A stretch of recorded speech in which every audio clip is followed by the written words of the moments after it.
وبركاته. إن الحمد لله نحمده ونستعينه ونستغفره ونعوذ بالله من شرور أنفسنا ومن سيئات أعمالنا. من يهده الله فلا مضل له ومن يضلل فلا هادي له. وأشهد أن لا إله إلا الله وحده لا شريك له وأشهد أن محمدا عبده ورسوله صلى الله تعالى عليه وعلى آله وصحبه وسلم تسليما كثيرا. أما بعد، فقد قال الإمام البخاري رحمه الله تعالى حدثنا قتيبة عن مالك عن إسحاق بن عبد الله بن أبي طلحة أنه سمع أنس بن مالك رضي الله عنه قال قال أبو طلحة لأم سليم لقد سمعت صوت رسول الله صلى الله عليه وسلم ضعيفا أعرف فيه الجوع فهل عندك من شيء فقالت نعم. الحديث। সম্মানিত ভাতৃমণ্ডলী, আল্লাহ রাব্বুল আলামিনের প্রশংসা এবং প্রিয় নবী সাল্লাল্লাহু আলাইহি সাল্লামের উপর সালাত ও সালামের পর আজ জুমাবার 4 মুহররম 1448 হিজরি মোতাবেক 19 জুন 2026 আমাদের ধারাবাহিক আলোচনা সহিহুল বুখারীর শপথ ও মানত পর্ব নম্বর 11, অধ্যায় নম্বর 22। তার বিষয়বস্তু ছিল কোন মানুষ যদি কসম করে যে সে তরকারি খাবে না, কিন্তু সে খেজুর খেয়েছে, খেজুর দিয়ে রুটি খেয়েছে। খেজুর রুটি খাওয়া যায় না? ব্রেড খাওয়া যায় না? সামলি, তাহলে এমনি সামলির ভিতরে ঢুকবে না, কিন্তু খেজুর দিয়ে ঠিকই ঢুকবে। হ্যাঁ, একসময় গুড় দিয়ে রুটি খেতেন না? জি, সচ্ছল লোকেরাও খেত একসময়। জি, চিনি দিয়ে রুটি খেত। জি, এখন নয় ভাবছেন যেন সবজিও চলবে না, কি লাগবে? গোস্ত লাগবে। দুটো পয়সা হয়েছে সেই জন্য অতীতকে ভুলে গেছেন। বাপদাদার জীবন কেমন ছিল ভুলে গেছেন, না বলবেন না। তাহলে আল্লাহ শুকরিয়া আদায় করতে পারবেন যদি অতীতকে মনে রাখেন। জি, তরকারি খাবো না কিন্তু খেজুর দিয়ে রুটি খেয়েছে, তাহলে কি কসম ভঙ্গ হবে? কসম করে বলেছিল, কসম ভঙ্গ হবে। অমা এখন মেনহুল ওদম। আর তরকারি কি দিয়ে তৈরি? তরকারি মানে সবজি, এটা বাঙালি পরিভাষা। গোস্ত তরকারি, মাছও তরকারি, হ্যাঁ, অনেক কিছু তরকারি, যা কোনো খাওয়ার জন্য কি হয়, সহযোগী হয় তরকারি। এই জন্য লবণ কেন তরকারি বলেছেন, সিরকা ভিনিগারকে তরকারি বলেছেন। কথা বোঝা গেছে? নেমাল এদাম আল মিলহ, নেমাল এদাম আল খাল্ল। জি, বাইতুল্লাহ তোমারা ফিহে জিয়াউন আহলহু, যে বাড়িতে খেজুর নেই, সব আছে আপনার বাড়িতে, খেজুর নাই, ওরা হচ্ছে ক্ষুধার্ত, মিসকিন, গরিব। তাহলে বোঝা গেছে যে হ্যাঁ, গুরুত্বপূর্ণ একটি খাবার হচ্ছে, ফুড হচ্ছে খেজুর। বাড়িতে সব আছে, খেজুর নাই, গরিব আপনি। যদি ব্যবস্থা থাকে, দেশে পাওয়া যায়, তাহলে পয়সা আছে, তারপর মিষ্টি খাচ্ছে, রসগোল্লা খাচ্ছেন বাঙালি, হ্যাঁ, যেটা আপনার ক্ষতি করছে, কিন্তু প্রাকৃতিক মিষ্টি খাচ্ছেন না, যেটা আপনার উপকারী, খাবেন। জি, তো খেজুর খেয়ে নিল, কসম করেছিল তরকারি খাবো না। কসম ভঙ্গ হবে না? হবে না। গত আলোচনাতে প্রাথমিক একটা আলোচনা করেছিলাম, যারা শুনে কি বলেছিলাম? হবে। হ্যাঁ হ্যাঁ, নিয়ত থাকে। তাহলে একদল ওলামা বলছেন, আর একদল বলছে যে একটি হাদিস রয়েছে সুনান আবু দাউদ, যে নবী সাল্লাল্লাহু আলাইহি সাল্লাম একবার রুটি খেলেন খেজুর দিয়ে, বলে হাজা বা হাজিহি তামরাতুন, হাজিহি এদাম হাজা, এই খেজুরটা হচ্ছে এই রুটির তরকারি। তাহলে এই হাদিস প্রমাণ করে যে কেউ যদি খেজুর দিয়ে রুটি খায় আর কসম করেছে তরকারি খাবো না, তো কসম ভঙ্গ হয়ে যাবে। কসম ভঙ্গ হলে কি করতে হবে? কাফারা দিতে হবে। দ্বিতীয় হাদিসে মর্মে 6688, এখান থেকে আমরা শুরু করবো।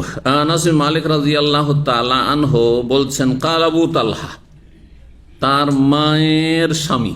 জি, আমাদের মানুষ সৎ বাবা বলে নাকি? সৎ বাবা নাকি বলেন? আমাদের অঞ্চলে বলে কাঠ বাবা, মানে ওতে মায়া দেওয়া সাধারণত থাকে না, হয়তো পরের ছেলে। কাঠ যেমন শুকনা, রস নেই, তেমনি হচ্ছে কাঠ বাবা। জি, এগুলো দেশি ভাষা। জি, মায়ের স্বামী আসলে বাবা একজন, শুধু কেউ বাবা নয়, বাবা মা একজন সত্যিকার অর্থে। শরীর পরিভাষা। তবে বলতে পারেন আবার ওই চরমপন্থী কিছু মুফতি আছে আমাদের দেশে, হ্যাঁ, যে শ্বশুরকে বাপ বললে হারাম হয়ে যাবে, আর ওস্তাদকে বাপ বললে হারাম হয়ে যাবে। তো শেখ বিন বাজকে সৌদি ওলামারা সামাহাতুল ওয়ালেদ বলতো। কথা বোঝা গেছে? ভুল আসলে কিছু বাড়াবাড়ি আমাদের, যারা নিজেদেরকে সহিহ আকীদা বলছে, যাদেরকে সহিহ আকীদা আলেম বলছেন, ওদের মধ্যে যাদের ফিকহের বেশি জ্ঞানের উদারতা নেই, অথবা একটু ভালো করে পড়াশোনা করেননি, হ্যাঁ হাদিস আসলো উদুহুম লিআবাইহিম, ব্যাস আয়াত আসলো, ফতোয়া দিয়ে দিল বাপ, ব্যাস বাপ মানে বাপ, শ্বশুরকে বাপ বলা হারাম দিয়ে দিল ফতোয়া, শাশুড়িকে মা বলা হারাম। দাদা বোঝা গেছে না? ভুল ফতোয়া এগুলো। জি, মধ্যম পন্থা অবলম্বন করবেন ফতোয়ার ক্ষেত্রে। জি, তো যাই হোক, শ্রদ্ধার জন্য বাবা বলা অন্যকে জায়েজ, কিন্তু নিজের বাপ ডাকতে পালককে, যে দত্তক নিয়েছে, পালক নিয়েছে, তার সাথে নিজেকে সম্পৃক্ত করে দিবেন, কাগজপত্র তৈরি করে নেবেন, বা পরিচয় দেবেন যে আমি অমুকের ছেলে, অথচ তার ছেলে না, এটা হারাম, এটি কাবিরা গুনাহ। জি, নিজের বাপ ছাড়া অন্যের সাথে কেউ যদি নিজেকে সম্পৃক্ত করে, লানত রয়েছে।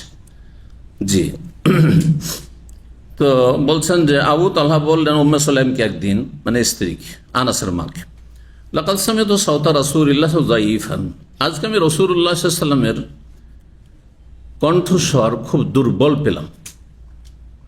কথা বলছেন বড় কষ্ট করি, ফিস ফিস করে কথা বলছেন। আল্লাহু আকবার, বড় ক্ষুধার্ত রাসূলুল্লাহ সাল্লাল্লাহু আলাইহি ওয়াসাল্লাম। আরিফু ফিহিল জু, অনুধাবন করলাম, উপলব্ধি করলাম যে তিনি ক্ষুধার্ত। ফাহাল ইনদাকা মিন শাই, কিছু আছে তোমার কাছে, কিছু খাওয়াইতে পারবো রাসূলুল্লাহ সাল্লাল্লাহু আলাইহি ওয়াসাল্লামের কাছে? কে? ফাকাল, তুমি নাম, হ্যাঁ আছে। ফাখরাজাত আকরাসা মিন শাইরিন, কুরসের জমা হচ্ছে আকরাস, কুরস মানে রুটি হয়, এই জন্য বাহ্যিক অর্থে এটি যে জবের কয়েকটি রুটি বের করলেন। অনেকে কিন্তু আজকাল রুটি পাকিয়ে রেডি করে রেখে দেয়, জানেন না? জানেন না? আজকালকার মহিলারা একটু কি হয়েছে, বিলাসী হয়েছে, প্রতিদিন রুটি পাকাবে না, ও রেডিমেড একদিন 10-20টা পাকিয়ে নিল। খবর রাখেন গেল না? রাখেন না? আমার বাসায় আলহামদুলিল্লাহ এটা হয় না, কিন্তু হয় অনেক বাসাতে, অধিকাংশ জায়গায় দেখি, বিভিন্ন জায়গায় আমি দেখেছি রুটি ও ডিপে রাখা আছে। হ্যাঁ, আর যখন প্রয়োজন হলো একটু, হ্যাঁ রুটি সেকে নিল, হয়ে গেল, ব্যাস। আচ্ছা, এর চাইতে একটু আর 2 কদম আগে বলি। হ্যাঁ, ইউরোপের সফরে দেখি রুটি এরকম পাওয়া যায়, কাঁচা রুটি পাওয়া যায়, কাঁচা রুটি ফ্রোজেন পাওয়া যায়, জানি না এখানে পাওয়া যায় কিনা। আছে? আচ্ছা আচ্ছা, কাঁচা রুটি কিন্তু এই রুটির মতো না যে খেতে পারবেন। নিয়ে আসার পর কি করতে হবে, সেটা তার সেঁকতে হবে, তারপর খেতে হবে। জি, তো ওই যুগে এমনটা ছিল না, কিন্তু এই জন্য অন্য রিওয়ায়াতে রয়েছে যে অল্প কিছু খেজুর ছিল, কি ছিল, জব ছিল, আর সেই যুগের প্রধান খাদ্য জবের রুটি ছিল। মদিনার গম সামদেশ থেকে আসত। বলছেন যে অল্প কিছুটা, কয়েক মুষ্টি বলা যেতে পারে, কয়েক মুষ্টি জব বের করলেন, যা ছিল বাড়িতে সেটা পুরোটাই। সুম্মা আখাযাত, তারপরে সেটাকে রুটি বানানো, অন্য রেওয়ায়াতে রয়েছে সেই আটাটাকে সানলেন, আর সানার পরে রুটি তৈরি করলেন। সুম্মা আখাযাত খিমার আল্লাহ, নিজের ওড়না নিলেন, অতিরিক্ত কোনো কাপড় ছিল না, নিজের ওড়না নিলেন। ফালাফাতিল খুবজা বিবাযিহি, ওড়নার একটা অংশ দিয়ে রুটিগুলিকে পেঁচিয়ে দিলেন। সুম্মা আরসালাতনি, আনাস বলছেন তারপর আমাকে আমার আম্মা পাঠিয়ে দিয়ে রাসূলুল্লাহ সাল্লাল্লাহু আলাইহি ওয়াসাল্লামের কাছে, যাও, একটা মাত্র রুটি আছে, তার সাথে অনেক লোক বসে আছেন, হ্যাঁ ডাকা যাবে না সবাইকে, না সবাইকে নিয়ে চলে আসবেন, নবী সাল্লাল্লাহু আলাইহি ওয়াসাল্লাম নিয়ে গিয়ে দিয়ে দাও। ফাযাহাবতু, আমি গেলাম রুটি নিয়ে। ফাওয়াজাদতু রাসূলা ফিল মসজিদে, সেই সময় রাসূলুল্লাহ সাল্লাল্লাহু আলাইহি ওয়াসাল্লামকে মসজিদে পেলাম। ওয়া মাহুন্না, তার সাথে বেশ লোকজনও বসে আছে। ফাকুমতু আলাইহি, একটু দাঁড়াইলাম।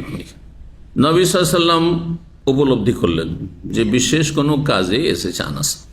ফাকাল রাসূলুল্লাহ সাল্লাল্লাহু আলাইহি ওয়াসাল্লাম বললেন, আরসালাকা আবু তালহা, তোমাকে আবু তালহা পাঠিয়েছে, অথবা ওহী করা হয়েছে নবী সাল্লাল্লাহু আলাইহি ওয়াসাল্লামকে, সব জানছেন। এটা অনেক সময় হইতো যে পুরো ঘটনায় জানছেন যে ক্ষুধার্ত আমি, আর এখন আমার খাবারের ব্যবস্থা উম্মে সুলাইম আবু তালহা করেছে, আর আনাস এই রুটি নিয়ে এসছে, এটা হইতে পারে। জি, ফাকুলতুর নাম, আবু তালহা পাঠিয়েছে। ফাকাল রাসূলুল্লাহ লিমান মাহু, সাথী সঙ্গীদেরকে বললেন, কুমু, তোমরা সব উঠো, চলো খেতে চলো। ফান্তালাকু, সবাই হাঁটলো। ওয়ান তালাক্তু বাইনা আদিম, আনাস বলছেন যে তাদের সামনে আমি আগে আগে হাঁটতে শুরু করলাম। জি, রুটি আর নবী সাল্লাল্লাহু আলাইহি ওয়াসাল্লাম নিলেন না, বলে রুটি নিয়ে চলো তোমাদের বাড়ি আসছে। হাত্তা যেহেতু আবু তালহা, আসলাম আবু তালহার কাছে, ফাখবর তহু, জানালাম যে পিছনে তো একদল চলে আসছে, এই মাত্র কয়টা রুটি।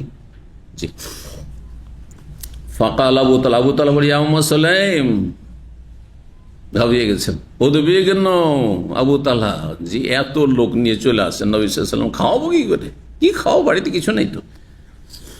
হে উম্মে কাদ জা রাসূলুল্লাহ সাল্লাল্লাহু আলাইহি ওয়াসাল্লাম ওয়ান নাস, রাসূলুল্লাহ স্বয়ং চলে আসলেন, তার সাথে লোকজনও আছে। ওয়ালাইসা ইনদানা মিনাত তামানুত, আমাদের বাড়িতে এমন কোনো খাবার নেই যা তাদের সবাইকে খাওয়াবো, কিছু তো নেই, এইটুকু ছিল কয়েকটা মাত্র রুটি। ফাকালাত, উম্মে সুলাইম বলছেন, অনেক মহিলারা অত্যন্ত জ্ঞানী, আপনাকে এমন পরামর্শ দিবে যেদিকে আপনার ব্রেনটাই যায়নি।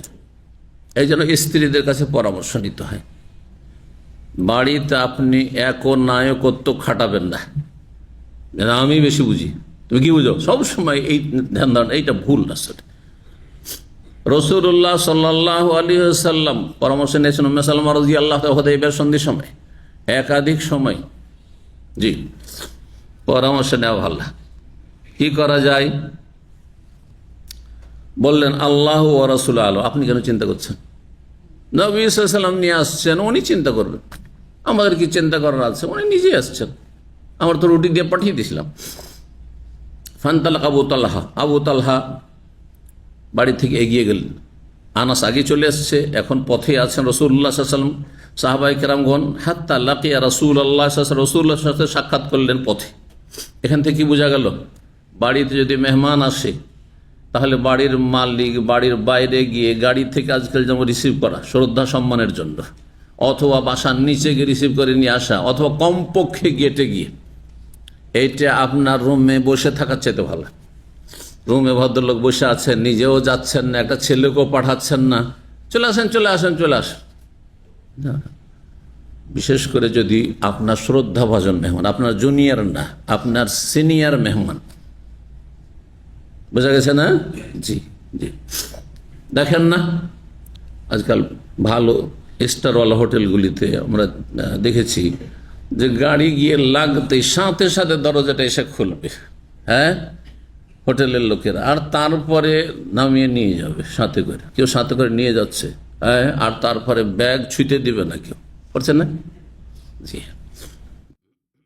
এগুলো রাসূলুল্লাহ সাহাবায়ে কেরামগণ শিখিয়েছেন। আজকে ওই 5 স্টারওয়ালাদের কাছ থেকে শিখতে হবে, হ্যাঁ, কাফেরদের কাছ থেকে শিখতে হবে না। লাকাদ কানা লাকুম ফি রাসূলিল্লাহি উসওয়াতুন হাসানাহ। এগুলি আদব, এগুলো সাধারণ জ্ঞান, কমন সেন্সে বুঝতে হয়, নির্বোধ হইতে হয় না। জি, বলছেন যে রাসূলুল্লাহ সাল্লাল্লাহু আলাইহি ওয়াসাল্লাম আগমন করলেন, আবু তালহা মাহু, আবু তালহাও সাথে আছেন। হাত্তা দাখালা, উভয় প্রবেশ করলেন। ফাকালা রাসূলুল্লাহ সাল্লাল্লাহু আলাইহি ওয়াসাল্লাম, রাসূলুল্লাহ বললেন, হালুম ইয়া উম্মে সুলাইম মা ইনদাক, উম্মে সুলাইম নিয়ে আসো তোমার কাছে যা আছে। রাসূলুল্লাহ সম্বোধন করে কাকে বললেন? উম্মে সুলাইমকে, রাসূলুল্লাহ সাল্লাল্লাহু আলাইহি ওয়াসাল্লাম। তারপর এখান থেকে দেখেন নবী সাল্লাল্লাহু আলাইহি ওয়াসাল্লাম জায়েজ নাজায়েজের বর্ডার শিখাতে এসেছেন, কোনখানে গিয়ে কতদূর পর্যন্ত জায়েজ। এই জন্য কিছু কিছু কাজ নবী সাল্লাল্লাহু আলাইহি ওয়াসাল্লাম করেছেন যেটা আজকালকার জামানায় না করাই উচিত, কিন্তু করলে জায়েজ আছে প্রয়োজনে, বা বিশেষ মানুষের জন্য জায়েজ আছে। কথা বুঝতে পারলেন? এখন কারো বাড়িতে মেহমান হয়ে গেছেন, আপনার ধরেন ভাইরা ভাই, অথবা আপনার শেয়ার লোক, হ্যাঁ, এইরকম যে কোনো আত্মীয়, আপনার ঘনিষ্ঠ মানুষ, আর বা আপনাদের বাসায় গিয়েছেন আপনার ওস্তাদ, আর তারপরে খাবার দাবার কি আছে, আপনার স্ত্রীর নাম দেওয়া বলছে নিয়ে আসো, নিয়ে আসো মানে দাও আমরা আসছি, প্রয়োজনে জায়েজ আছে। কিন্তু আজকাল হচ্ছে হাওয়ার যুগ, কুপ্রবৃত্তির অনুষ্ঠানের যুগ। ঈমান অধিকাংশ মানুষের নেই, অথবা অত্যন্ত দুর্বল, কচুর পাতার পানির মতো। সুতরাং পুরুষদের সাথে লেনদেন করবেন, হ্যাঁ, মহিলাদের সাথে সম্বোধন করতে যাবেন না। কিন্তু মহিলা পুরুষ কথোপকথন পর্দার আড়াল থেকে করতে প্রয়োজনে পারে, এটা জায়েজ, সেই জন্য নবী সাল্লাল্লাহু আলাইহি ওয়াসাল্লাম কাজ করেছেন। কোরআনে কারীম আছে না, ওয়া ইযা সাআলতুমুহুন্না মাতাআন ফাসআলুহুন্না মিন ওয়ারায়ে হেজাব পর্দার আড়াল থেকে চেয়ে নিতে পারো, তাহলে বোঝা গেল দেয়ালের আড় থেকে, অথবা সামনে এসে বোরকা পরে আমার সাথে কথা বলতে পারে, কিন্তু বোরকা পরবে না, সামনে এসে কথা বলবে দুলাভাইয়ের সাথে, হারাম। নিকট আত্মীয়দের সাথে কথা বলতে হয়, না হলে মানুষে মাইন্ড করবে, অনেক কষ্ট পাবে। হ্যাঁ, ধরেন আপনার শ্যালকের বাসা গিয়েছেন, আর শ্যালকের স্ত্রী আছে, যদি সালাম না দেয় তো আপনি তো রেগে মেতে কত কি হয়ে যাবে, তাই না? সম্পর্ক খারাপ হয়ে যেতে পারে। আজকালকার মানুষের ধারণা এরকমই, যে কেন কথা বললো না, সালাম আলাইকুম ভাই কেমন আছেন, পর্দার আড়াল থেকে ব্যাস, কথা বোরখা পরে সালাম আলাইকুম দেখা হচ্ছে। কিছু মহিলা আছে চরমপন্থী, বোরখা পরে আছে, সালাম দিতে পারবে, কিন্তু সালাম না দিয়ে পাশ দিয়ে ক্রস করলো, কিন্তু সালাম দিল না। না, এটা ঠিক নয়, ঠিক নয়। সবার সামনে বা কিছু লোকেরা আছে, ফিতনার কোনো আশঙ্কা নেই, নির্জনতা নেই, সালাম দেবে, চেহারা খোলা নেই। জি, হেজাবের সাথে বা পর্দার আড়াল থেকে, সেটা বোরখার পর্দা হোক অথবা দেয়ালের পর্দা হোক, কাপড়ের পর্দা, পর্দার আড়াল থেকে পুরুষ নারী একে অপরের সাথে কথা বলতে পারে, প্রয়োজন নেই। কিন্তু যেখানে শয়তান সুযোগ পাবে সেখান থেকে অনেক দূরে থাকতে হবে। ঠিক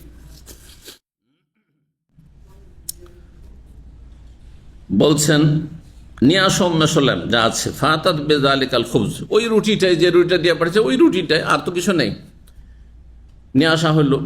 বলছেন ফামা রসুল্লাহ বেজালিক, রসুল্লাহ সাল্লাম সেই রুটিগুলো বেজালিকাল খুবজ, ওই রুটি সম্পর্কে নির্দেশ দিলেন কি, যে এই রুটিগুলোকে ভেঙে টুকরো টুকরো করা। কারণ গোটা রুটি থাকলে ধরেন দুটো বা তিনটে রুটি উদাহরণস্বরূপ, কিন্তু ওইটি ভেঙে দিলে একবার থালা ভর্তি অনেকটা রুটি হবে না, হবে না? জি, আমরা একসময় অভাবের যুগে ডালে ভিজে রুটি খেয়েছি, মানে ছাত্র জীবনে ডালে ভিজে রুটি খেয়েছি, কথা বুঝতে পেরেছেন? বা দুধে ভিজে রুটি খেয়েছি, দুধে ভিজে রুটি খেয়েছি। কি করেছি, গোটা রুটি না রুটিকে টুকরো করে ভেঙে দিয়ে? হ্যাঁ, তো এটি সুন্নাত সাহাবায়ে কেরামদের, যে এতে মনে হয় যে বরকত অনেক অনেক হয়ে গেছে। কিন্তু যখন রুটি দেখবেন, যদি আধখান রুটি গোটা দেওয়া হয়, ও আধখান মাত্র রুটি খেয়েছে, তাই না?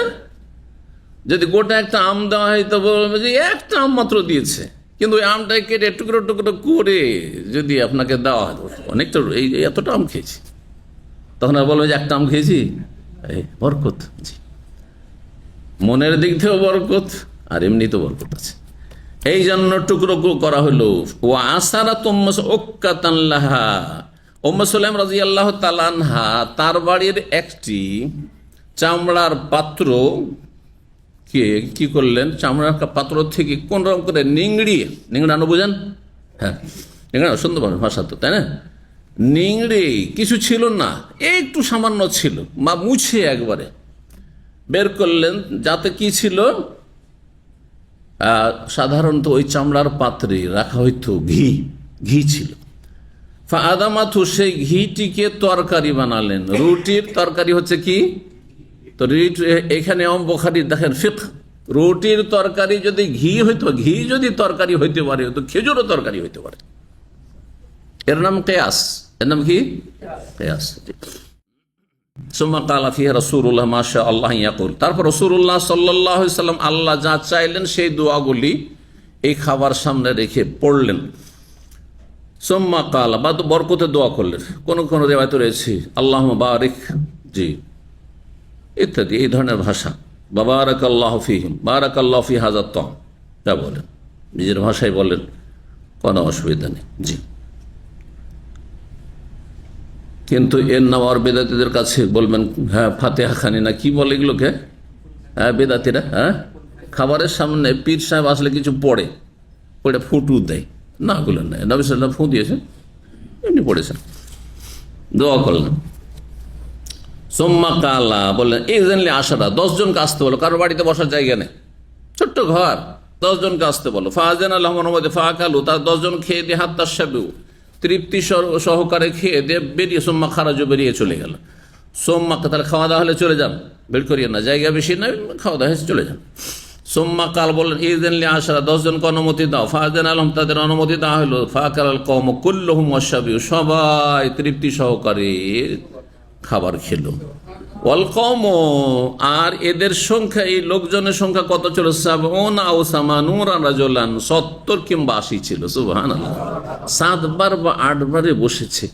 রুটি মাত্র কয়েকটি রুটি, কয়েকটি বলতে 3 থেকে 5-7 হবে, আর কি হবে, এর বেশি তো না, মাত্র। নবী সাল্লাল্লাহু আলাইহি ওয়াসাল্লামের একে বলা হয় মুজিজা। এই ধরনের অসাধারণ অলৌকিক ঘটনাকে আম্বিয়ার সাথে যদি সম্পৃক্ত হয় তাহলে কি বলা হয়? মুজিজা। 23 নম্বর অধ্যায়, বাবুন নিয়াতে ফিল আইমান। এই অধ্যায় হচ্ছে শপথের ক্ষেত্রে নিয়তের গুরুত্ব। শপথের ক্ষেত্রে নিয়তের গুরুত্ব। আপনি যদি নিয়ত করেন যে আমি তরকারি, মানে বুঝাইতে চাইছি আমি বাংলা ভাষায় যেটা তরকারি বলি, শাকসবজি, তাহলে সেটা আপনার নিয়ত। খেজুর খাচ্ছেন, আর একজন বলছেন, আমি বলছি যে খেজুর খেলে কিন্তু তরকারি হয়ে গেল। এই যে লবণ খেলেন তরকারি, লবণ তো তরকারি না বাংলা ভাষায়, তাই না? তাহলে আপনার ইন্নামাল আমালু বিন্নিয়াত। কেউ কেউ আগের যুগে যেহেতু হরকত থাকতো না, বাবুন নিয়াত ফিল আইমান পড়েননি, ফিল ইমান, এটাকে ইমানও পড়া যায়। এখানে না হয় হামজা দেওয়া হয়েছে পরবর্তীকালে সুবিধার্থে, ওপরে দেওয়া হয়েছে। হামজা নিচে দিলে ইমান, আর ওপরে দিলে, কিন্তু আগের যুগে এটা হইতো না, যে এর জবর কিচ্ছু থাকতো না, হামজাও থাকতো না ওপরে নিচে। তাহলে তারা কিভাবে পড়তো? মাতৃভাষা বাংলাতে যদি ভুল লেখা থাকে, কোন জায়গায় আকার লাগবে, একার লাগবে নাই, তারপরে ঠিক পড়বো না, ওই রকম। মাতৃভাষা যদি নাও হয়, যেমন আমাদের মাতৃভাষা নাই, কিন্তু আরবি গ্রামার যেহেতু জানা আছে, অর্থ জানা আছে, কোথাও যদি ভুল লেখা থাকে তো আমি ঠিক করে নিয়ে অর্থ করবো যে না, এটা ভুল লেখা আছে, প্রিন্টে বা লেখাতে ভুল হয়েছে, হ্যাঁ, আর এটা এইভাবে হবে, তাহলে অর্থ হবে, নাহলে এখানে অর্থ ফিট হবে না। জি, 4689 নম্বর হাদিস। হাদিস বর্ণনা করছেন আলকা বিন ওয়াক্কাস আল-লাইসি। তিনি বলছেন, সামিআতু উমর আল-খাত্তাব রাদিয়াল্লাহু আনহু, আমি ওমর ইবনে খাত্তাব রাদিয়াল্লাহু তাআলা আনহু থেকে শুনেছি, তিনি বলেন, সামিআতু রাসূলুল্লাহ ইয়াকুল, রাসূলুল্লাহ সাল্লাল্লাহু বলতে শুনেছি, ইন্নামাল আমালু বিন্নিয়াত, যাবতীয় আমল নির্ভরশীল নিয়তের উপর। ওয়া ইন্নামা লিমরিইম মা নাওয়া, প্রসিদ্ধ রিওয়ায়াত, ওয়া ইন্নামা লিকুল্লি ইমরিইম মা নাওয়া, আর নিঃসন্দেহে মানুষের জন্য তাই রয়েছে যার নিয়ত করবে, যা নিয়ত করে সেটাই পাবেন। প্রতিটি ক্ষেত্রে আপনার সৌদি আরবে আসার প্রবাসী আপনার প্রত্যেকের বেটি ফিট হবে। যখন এসেছে, যদি আপনাদের নিয়ত থাকে যে শুধু পয়সা জমা করা, যেইভাবে হোক না কেন, হালাল হোক আর হারাম হোক আর জায়েজ হোক, রাতারাতি আমাকে বড় লোকে ফিরতে হবে, তাহলে সেটাই পাবেন, আর আখেরাতের কিচ্ছুই পাবেন না। কারণ নিয়তটাই খারাপ ছিল, হালাল হারামের কোনো তমিজ ছিল না, বদতমিজ ছিলেন আপনি। কথা বোঝা গেছে? আর যদি নিয়ত সৎ থাকে যে হালাল রুজির জন্য যাচ্ছে, দেশে হালাল রুজির রাস্তা সংকুচিত, যাচ্ছে আমি প্রবাসী হালাল রুজির জন্য, বউ বাচ্চা ছেড়ে, ফালাহু মা নাওয়া, তাহলে হালাল রুজির নিয়ত আছে, ওতেই নেকি পাবেন হালাল তলাশ করার নিয়তের উপর। যেমন নিয়ত তেমন বরকত। কথা বোঝা গেছে? আপনার নিয়তটাকে যদি আরো উদার করেন, প্রশস্ত করেন, যে আমি কাতার গেলাম না, আমি গেলাম না বাহরাইন, আমি গেলাম না মালয়েশিয়া, আমি সৌদি আরব কেন যাচ্ছি? আমি যাচ্ছি সেখানে সবাইকে ইসলামী সেন্টার দিন শিখে আসি, আমি মদিনার সেই বিশুদ্ধ দিন শিখে আসবো, তাওহীদ সুন্নাহ শিখে আসবো, সেই জন্য যাচ্ছি। আমি ওখানে যাচ্ছি, ওখানে হারমাইন শরীফান আছে, সেখানে হজ উমরা করে আসবো, আর হালাল রুজি নিয়ে আসবো, তাহলে ট্রিপল নেকি পেলেন আপনি। সুবহানাল্লাহ। ভালো করে মনে রাখবেন এই বিষয়টি, আমি মাঝে মাঝে বলি যাতে করে আপনাদের নিয়তে প্রশস্ততা আসে। প্রথম যদি নিয়তে কিছু গড়বড় থেকে থাকে, কারণ তখন এলেম ছিল না, এখন তো এলেম হয়েছে, দিলাম, বললাম আপনাকে, এখন নিয়তটাকে সহি শুদ্ধ করেন। আমি এখান থেকে 1 নম্বরে, হ্যাঁ, খাঁটি ইসলাম নিয়ে যাব, তাওহীদ সুন্নাহ নিয়ে যাব, শিরক বিদআত মুক্ত হয়ে যাব, জাতিকে দেশকে শিরক বিদআত মুক্ত করব, আর এখান থেকে বেশি বেশি হজ উমরা নিয়ে যাব, আর হারমাইন শরীফের সালাত ইবাদত বন্দেগীর যে ফজিলত সেগুলো নিয়ে যাব, আর এখান থেকে আমি হালাল রুজি নিয়ে যাব। তাহলে যত বেশি নিয়তে আপনার প্রশস্ততা, তত বেশি সওয়াবে আপনার প্রশস্ততা। রাহমাতুল্লাহ ওয়াসিয়া, আল্লাহর রহমতের বরকতের অভাব নেই। ফামান কানাত হিজরাতুহু ইলাল্লাহ, উদাহরণস্বরূপ যদি কারো হিজরত হয় আল্লাহর সন্তুষ্টির জন্য এবং রাসূলুল্লাহ সাল্লাল্লাহু আলাইহি ওয়াসাল্লামের অনুসরণে, আল্লাহর সন্তুষ্টি, রাসূলের সন্তুষ্টি বলবেন না। কথা বুঝছেন না? বেদাতির লক্ষণ হচ্ছে, ফাজাইল আমল কিতাব লিখছেন মাওলানা জাকারিয়া, আর বলছেন ভূমিকাতে যে এইটি আমার, হ্যাঁ, ওস্তাদ মোহতারাম মৌলানা ইলিয়াসের সন্তুষ্টি বিধানে লিখছি। সিরকি কথা ভূমিকাতে। এই জন্য তর্জমা কি বললাম, ইলাল্লাহ ওয়া রাসূল একই বাক্য দিয়ে রয়েছে, কিন্তু আল্লাহর সন্তুষ্টির জন্য এবং রাসূলুল্লাহ সাল্লাল্লাহু আলাইহি ওয়াসাল্লামের অনুসরণের জন্য, মহব্বতের জন্য, তার সাথে থাকার জন্য, তার পাশে থাকার জন্য, তার জন্য জীবনকে কুরবানি করে দেওয়ার জন্য, ধন সম্পদ সবকিছু উৎসর্গ করার জন্য, এগুলো অর্থ হবে। কিন্তু জীবদ্দশায় মানুষের মারা যাওয়ার পরে আর তাকে সন্তুষ্ট করার কাজকর্ম বন্ধ হয়ে যায়, তাই না? কি সন্তুষ্ট করবে একজন দুনিয়াতে চলে যাওয়া মানুষ? কিন্তু যখন বেঁচে আছেন তখন বলা যেতে পারে কথাটি, যতক্ষণ বেঁচে আছেন। এটাও বুঝে নেন ভালো করে, কারণ এগুলো আকীদার সাথে যেহেতু সম্পর্ক। কাউকে হাদিয়া দিচ্ছেন আর তার একটা অসন্তোষ রয়েছে আপনার উপর, একটু বৈরিতা রয়েছে, আপনি দিচ্ছেন, আল্লাহকে সন্তুষ্ট করার জন্য দিচ্ছি, অতঃপর আমি ওনাকে সন্তুষ্ট করার জন্য বলা যায় হবে না? জায়েজ, কারণ জীবিত মানুষকে সন্তুষ্ট করা যায়। মা অসন্তুষ্ট আছে, মা অসন্তুষ্ট, বাবা অসন্তুষ্ট, নুন খাওয়াইলে মানুষ গুণ গায়, এটা মানুষের স্বভাব। মাঝে মাঝে কিছু হাদিয়ে দিতে আছেন, যদিও কথা বলে না ভালো করে, তার দিতে আছে। উদ্দেশ্য হচ্ছে মা বাবাকে সন্তুষ্ট করতে। মা বাবাকে সন্তুষ্ট করা যদি বলা হয়, তো নবী সাল্লাল্লাহু আলাইহি ওয়াসাল্লামের জীবদ্দশায় যদি সাহাবী বলেন যে নবী সাল্লাল্লাহু আলাইহি ওয়াসাল্লামকে সন্তুষ্ট করার জন্য এই কাজটি করছি, যাতে নবী সাল্লাল্লাহু আলাইহি ওয়াসাল্লাম আমার উপর রাজি থাকেন আল্লাহর পরে কিন্তু, তাহলে ঠিক আছে, কথা বোঝা গেছে না? কিন্তু কোন মানুষের ইন্তেকাল পরে ওনাকে রাখে, যে আপনার রাগ করেছে, ওনাকে রাজি করার জন্য আমি এই কাজটি করছি না, ওটি চলবে না।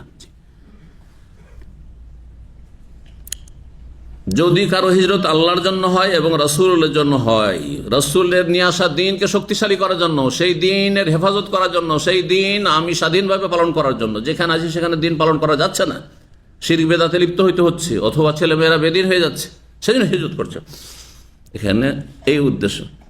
যদি এটা উদ্দেশ্য হয় তাহলে ফাহিজরাতুহু ইলাল্লাহ, তাহলে তার হিজরত আল্লাহ এবং রাসূলের জন্য হইল। কেমন কথা? যদি কেউ বলে, কেউ যদি হিজরত করে আল্লাহর জন্য, রসুলের জন্য, তো তার হিজরত আল্লাহর জন্য হইলো, রসুলের জন্য হইলো, তো কি বুঝলেন? যে বোঝা গেল না। একটা শুধু শব্দ বাড়িয়ে দিচ্ছি, কালেমা বাড়িয়ে দিচ্ছি, তাহলে একবার স্পষ্ট হয়ে যাবে। ফামান কানাত হিজরাতুহু ইলাল্লাহি ওয়া রাসূলিহি কাসদান ওয়া নিয়াতান, বা শুধু নিয়াতান বলেন, একটা শব্দ বলেন, ফাহিজরাতুহু ইলাল্লাহি ওয়া রাসূলিহি আজরান ওয়া সাওয়াবান।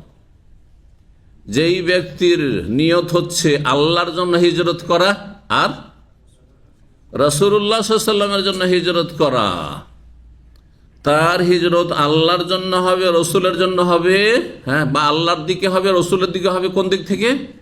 নেকির দিক থেকে, প্রতিদানের দিক থেকে, সওয়াবের দিক থেকে। নাকি পাবেন তাহলে? যত খুলুসিয়াত, নিষ্ঠা, তত বেশি নাকি। ওমান কান হিজরত ইলা দুনিয়া, আর কারো যদি হিজরতের উদ্দেশ্য থাকে দুনিয়া, শুধু পয়সার জন্য এসেছেন আপনি কোথাও, পশ্চিমা দেশে যাচ্ছেন, আরে মুসলিম দেশ ছেড়ে আরব দেশে ভালো রিজিক আছে, তারপরও না না না না আমি যাবো, ইটালি যাবো, কোন রকম করে ভাসতে ভাসতে যাবো, ভূমধ্যসাগরে ডুববো, মরবো, কিন্তু যাবো।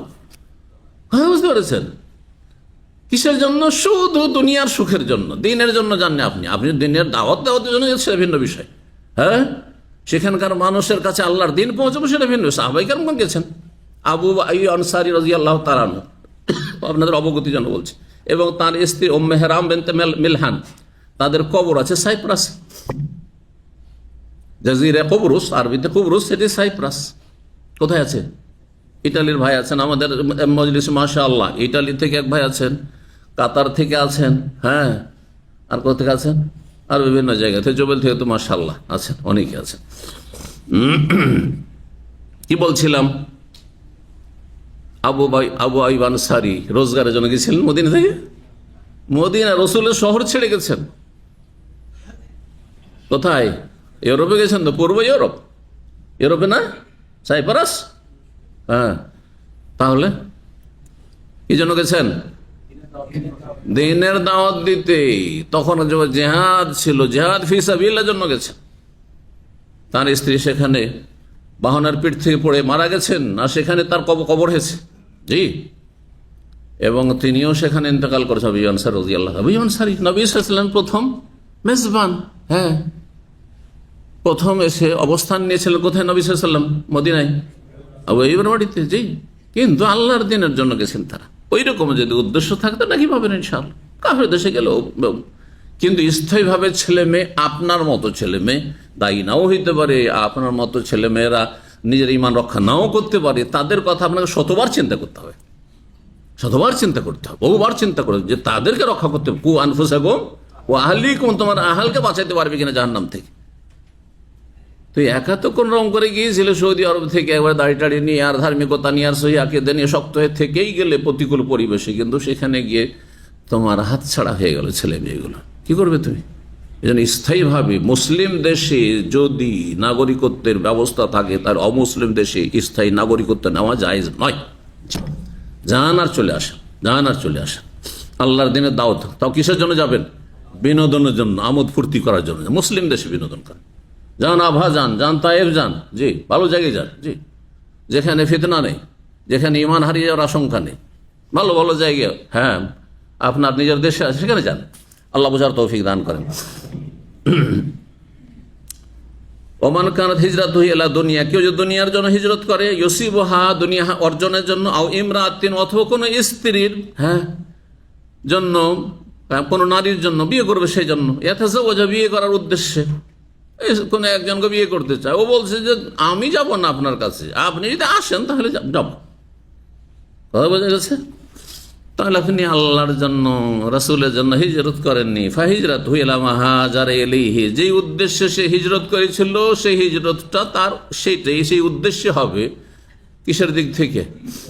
নেকি নিয়ত ছিল না, সুতরাং নেকি হবে না। গুনাহ নিয়ত ছিল, তাহলে গুনাহই হবে, যদি নিজের ঈমান ইসলাম রক্ষা করতে না পারে।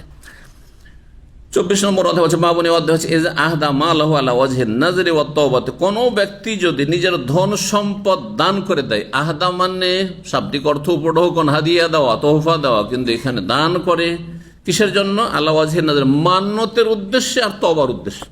কোন একটা পাপ করেছে, গুনাহ করেছে, আর আল্লাহর কাছে তওবা করছে, আর তওবার সহযোগী নেক আমল, যে কোনো নেক আমল আপনার তওবার ক্ষেত্রে সহযোগী, শুধু তওবা পড়া আপনার তওবা নয়।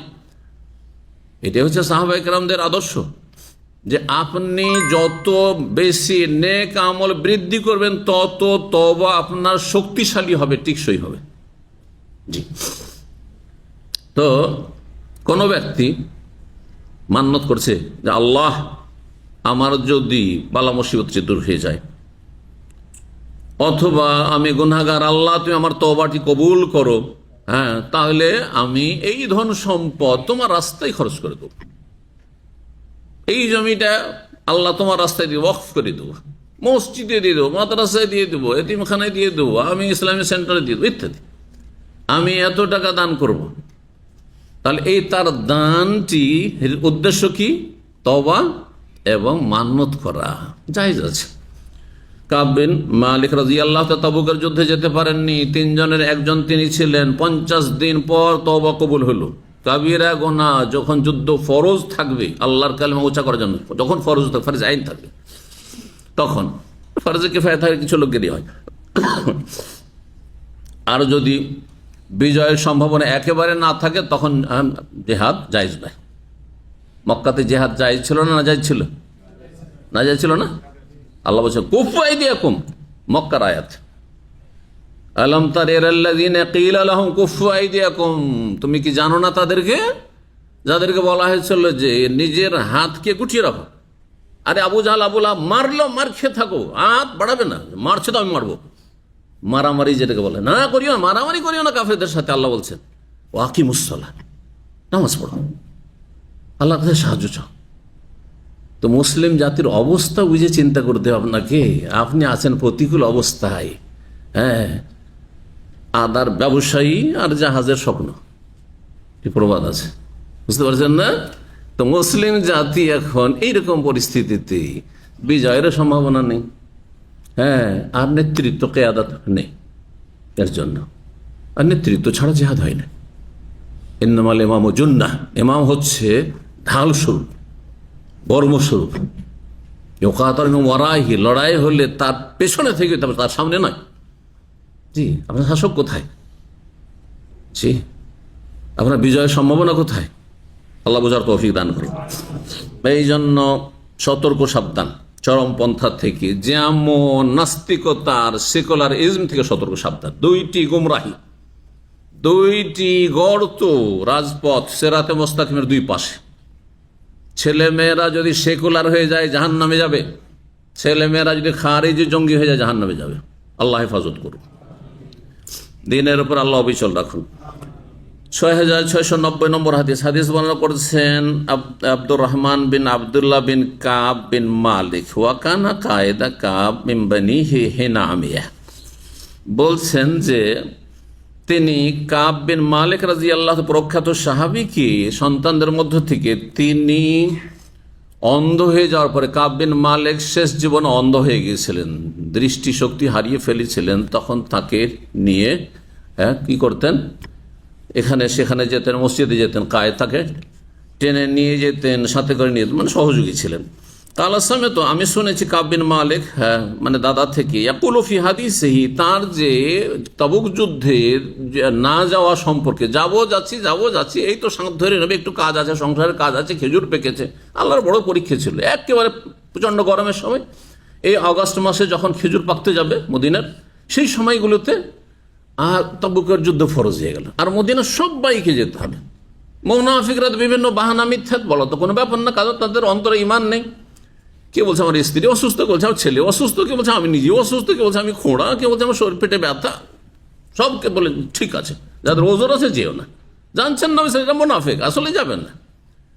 কিন্তু খাঁটি মুমিন মাত্র 3 জন যাননি, তাদের তওবা 50 দিন পরে কবুল হয়েছে। ওয়ালা সালাসাতিল্লাযিনা খুলিফু, সূরা বারাত, সূরা তওবাতে আল্লাহ রাব্বুল আয়াত নাযিল করে তাদের তওবার ঘোষণা করেছেন।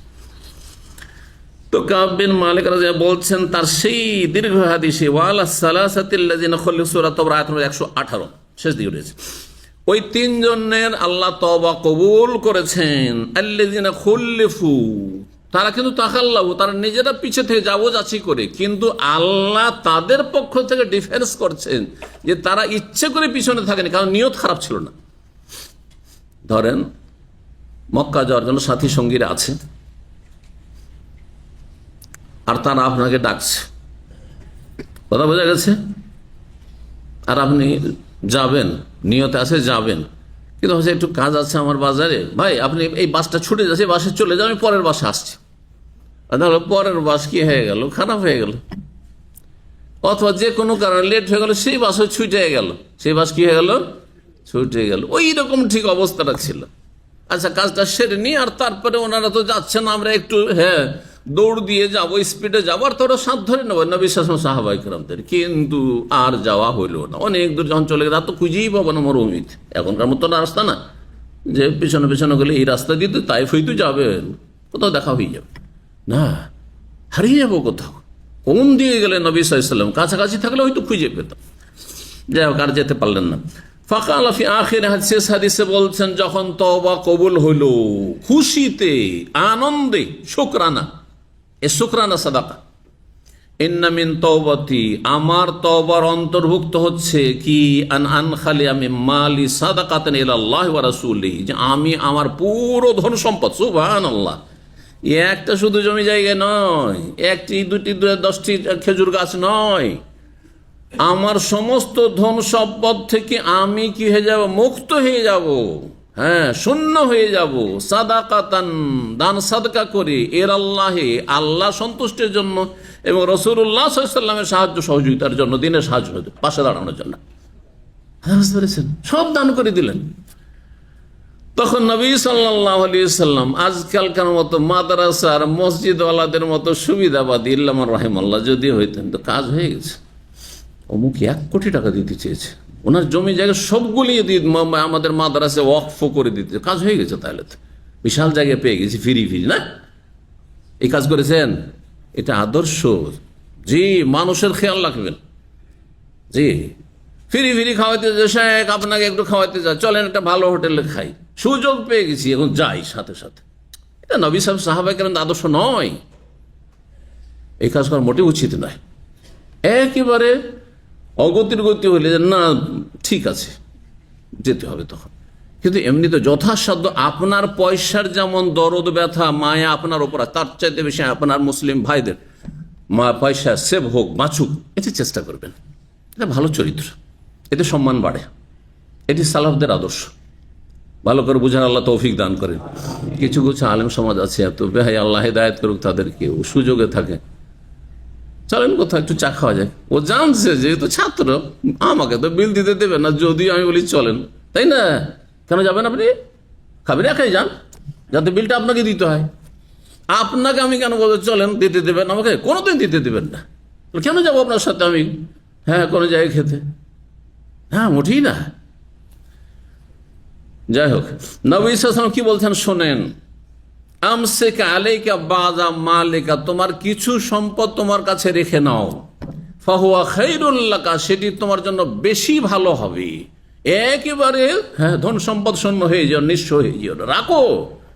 তোমার পরিবার আছে, তোমার ছেলে মেয়ে আছে, তাদের ভবিষ্যৎ আছে।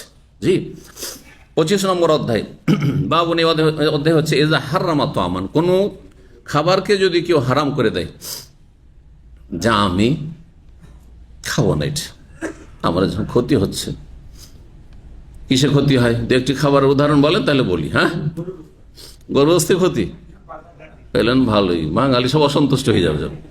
আরে নাম্বার 1 খাবারটাকে দিল একবারে করে, ইয়ে করে, হ্যাঁ, এইটাই পেলেন। হ্যাঁ, চিংড়ি তো চালের কোলেস্ট্রল আছে, আর আপনি হানফি হলো তো আপনার কাছে হারাম বা মাকরু হয়ে আছে, ওদিক দিয়েও ভালো, তাই না? ঠিক। হ্যাঁ, বেগুন, বেগুন নামটা বেগুন, কিন্তু গুণের কিন্তু, না হলে মেসুরের এত খেত না। বেগুন সম্পর্কে জাল হাদিস আছে, শুনেছেন? কি শুনেছেন? কার কাছ থেকে শুনেছেন? আমার কাছ থেকে। বেগুনের জাল হাদিস আল আলবানী সিলসিলা যায়িফা সিরিজে নিয়ে এসেছেন, জাল হাদিস, একবার মওযু হাদিস। হ্যাঁ, আল বাযেন জানো ইউরেসুল গাবা। হ্যাঁ, আমাদের আবহাওয়া ইউনিভার্সিটির ছাত্র আছে, তরজমা করবে। বেগুন কি করে? হ্যাঁ, গাবার দিকে, গাবা কি বুঝবে সব লোক? হ্যাঁ, গাবা, গাবি আর জাকি, জাকি মানে মেধা শক্তি সম্পন্ন, তো গাবি মানে কি? হ্যাঁ, যার যার ব্রেন বুদ্ধি দুর্বল, তাহলে মানুষের ব্রেন বুদ্ধিকে কি করে দেয়? দুর্বল করে দেয়। জি, গাবি করে দেয়। জি, গাবি বলে না শুধু আন্ত গাবি মাফি মুখ, বলছে না? হ্যাঁ হ্যাঁ, জি, মুখ মাফি আন্ত গাবি। তো বলছে বেগুন খেলেন নাকি কি হয়ে যাবে? ব্রেন বুদ্ধি কমে যাবে। তো আরবদের মধ্যে সবচেয়ে বেশি ব্রেন বুদ্ধি শিক্ষিত তো মিশরীরা, বাস্তবিক। জি, অন্য আরবদের কি আজকে থেকে 30-40 বছর আগে তারাই কোরআনের ওস্তাদ, তারাই হেফজের ওস্তাদ, তারাই গ্রামের ওস্তাদ, নাহু সার্ফের ওস্তাদ, সব কিছুর। আমার নাহু সার্ফের ওস্তাদ মেসরি। আমি মেসরের কাছে 2টো সাবজেক্ট পড়েছি শুধু মদিনা ইউনিভার্সিটিতে।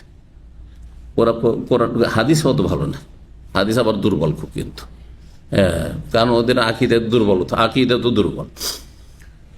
আশারি আর মাতুরিদি, সুফি অনেকে।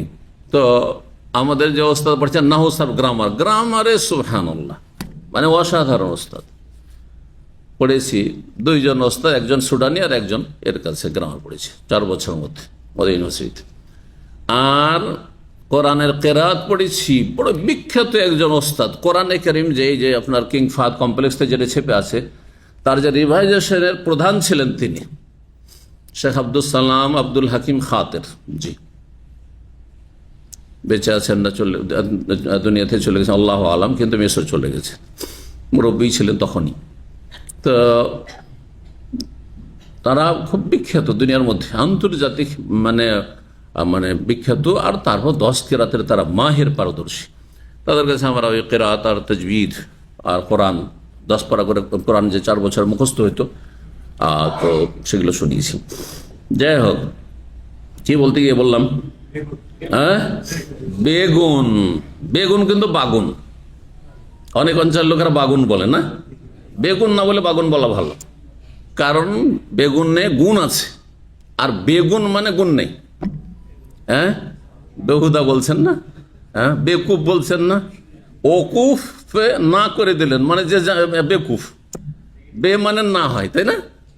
হ্যাঁ, বে আদব মানে যার আদব নেই, এটা তো আর বুঝতে পারছেন ভালো করে। তাহলে বেগুন মানে গুণ নাই, নাম দিয়েছেন বেগুন, কিন্তু আসলে তাতে গুণ আছে, অবশ্যই গুণ আছে। সে কিছু প্রত্যেক খানাতে কিছু নেগেটিভ দিকে আছে, প্রত্যেক জিনিসে, প্রত্যেক মানুষও যাকে খুব ভালো মনে করেছেন সবই ভালো আছে মনে করছেন, খারাপও থাকতে পারে। জি হ্যাঁ, অবশ্যই।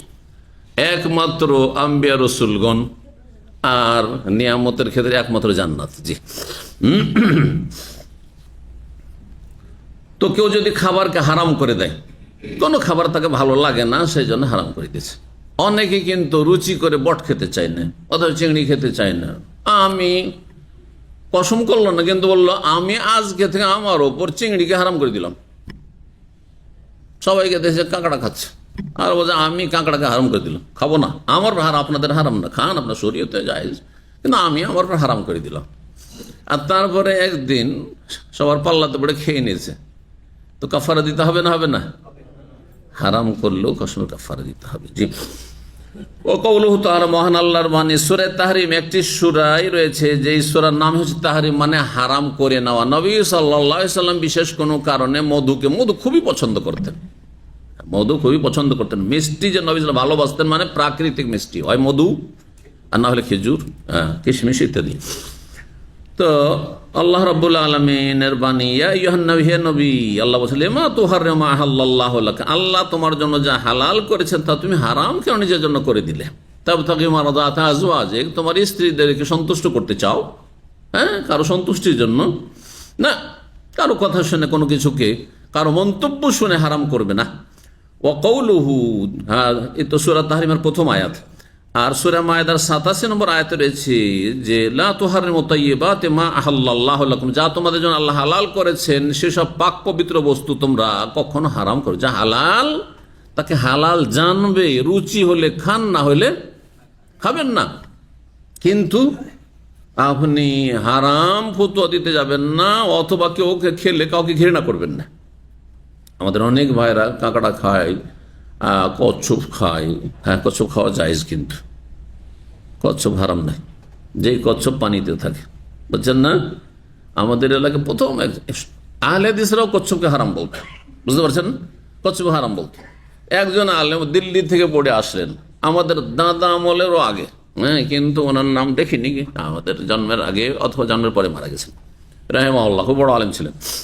আর ওরা বা আহলে হাদিস, আহলে হাদিসের একটা দল আছে ভারতে, বোম্বাইয়ে, দিল্লিতে বেশি আছে, তো ওদের মসজিদ আছে। আহলে হাদিসের কাছাকাছি, কিন্তু কিছু মাসলায় ভিন্নতা তাদের রয়েছে, কিছু জয়ীফ হাদিস মামলা আছে, যাই হোক, আর কিছু মাসলা মাসাইল তাদের ভিন্নতা আছে, আকীদা ঠিক। তো তাদের কাছ থেকে লেখাপড়া করে আসলেন, আসার পরে প্রথম এলাকায় বললেন যে কচ্ছপ হালাল, আর তিনি খেতেন। তার যারা বিশেষ ছাত্র ছিল মাদ্রাসায়, তারা খেত। তো তার এলাকার নাম পড়ে গেছিল কি জানেন? আহলে হাদিসরাও নাম দিয়েছিল, কারণ আপনার মনের উল্টা হইলেই আপনি তাকে গোমরা মনে করবেন। এইটাই হচ্ছে রোগ আমাদের জাতির, বলছেন না কি? আমাদের, হ্যাঁ, কচ্ছপ মৌলানা নাম দিয়েছিল, কচ্ছপ মৌলানা, জি, নামই পড়ে গেলে কচ্ছপ মৌলানা, জি, রাহিমাহুল্লাহ। তো জায়েজ, কিন্তু আপনার রুচি হলে খান, না খেন না।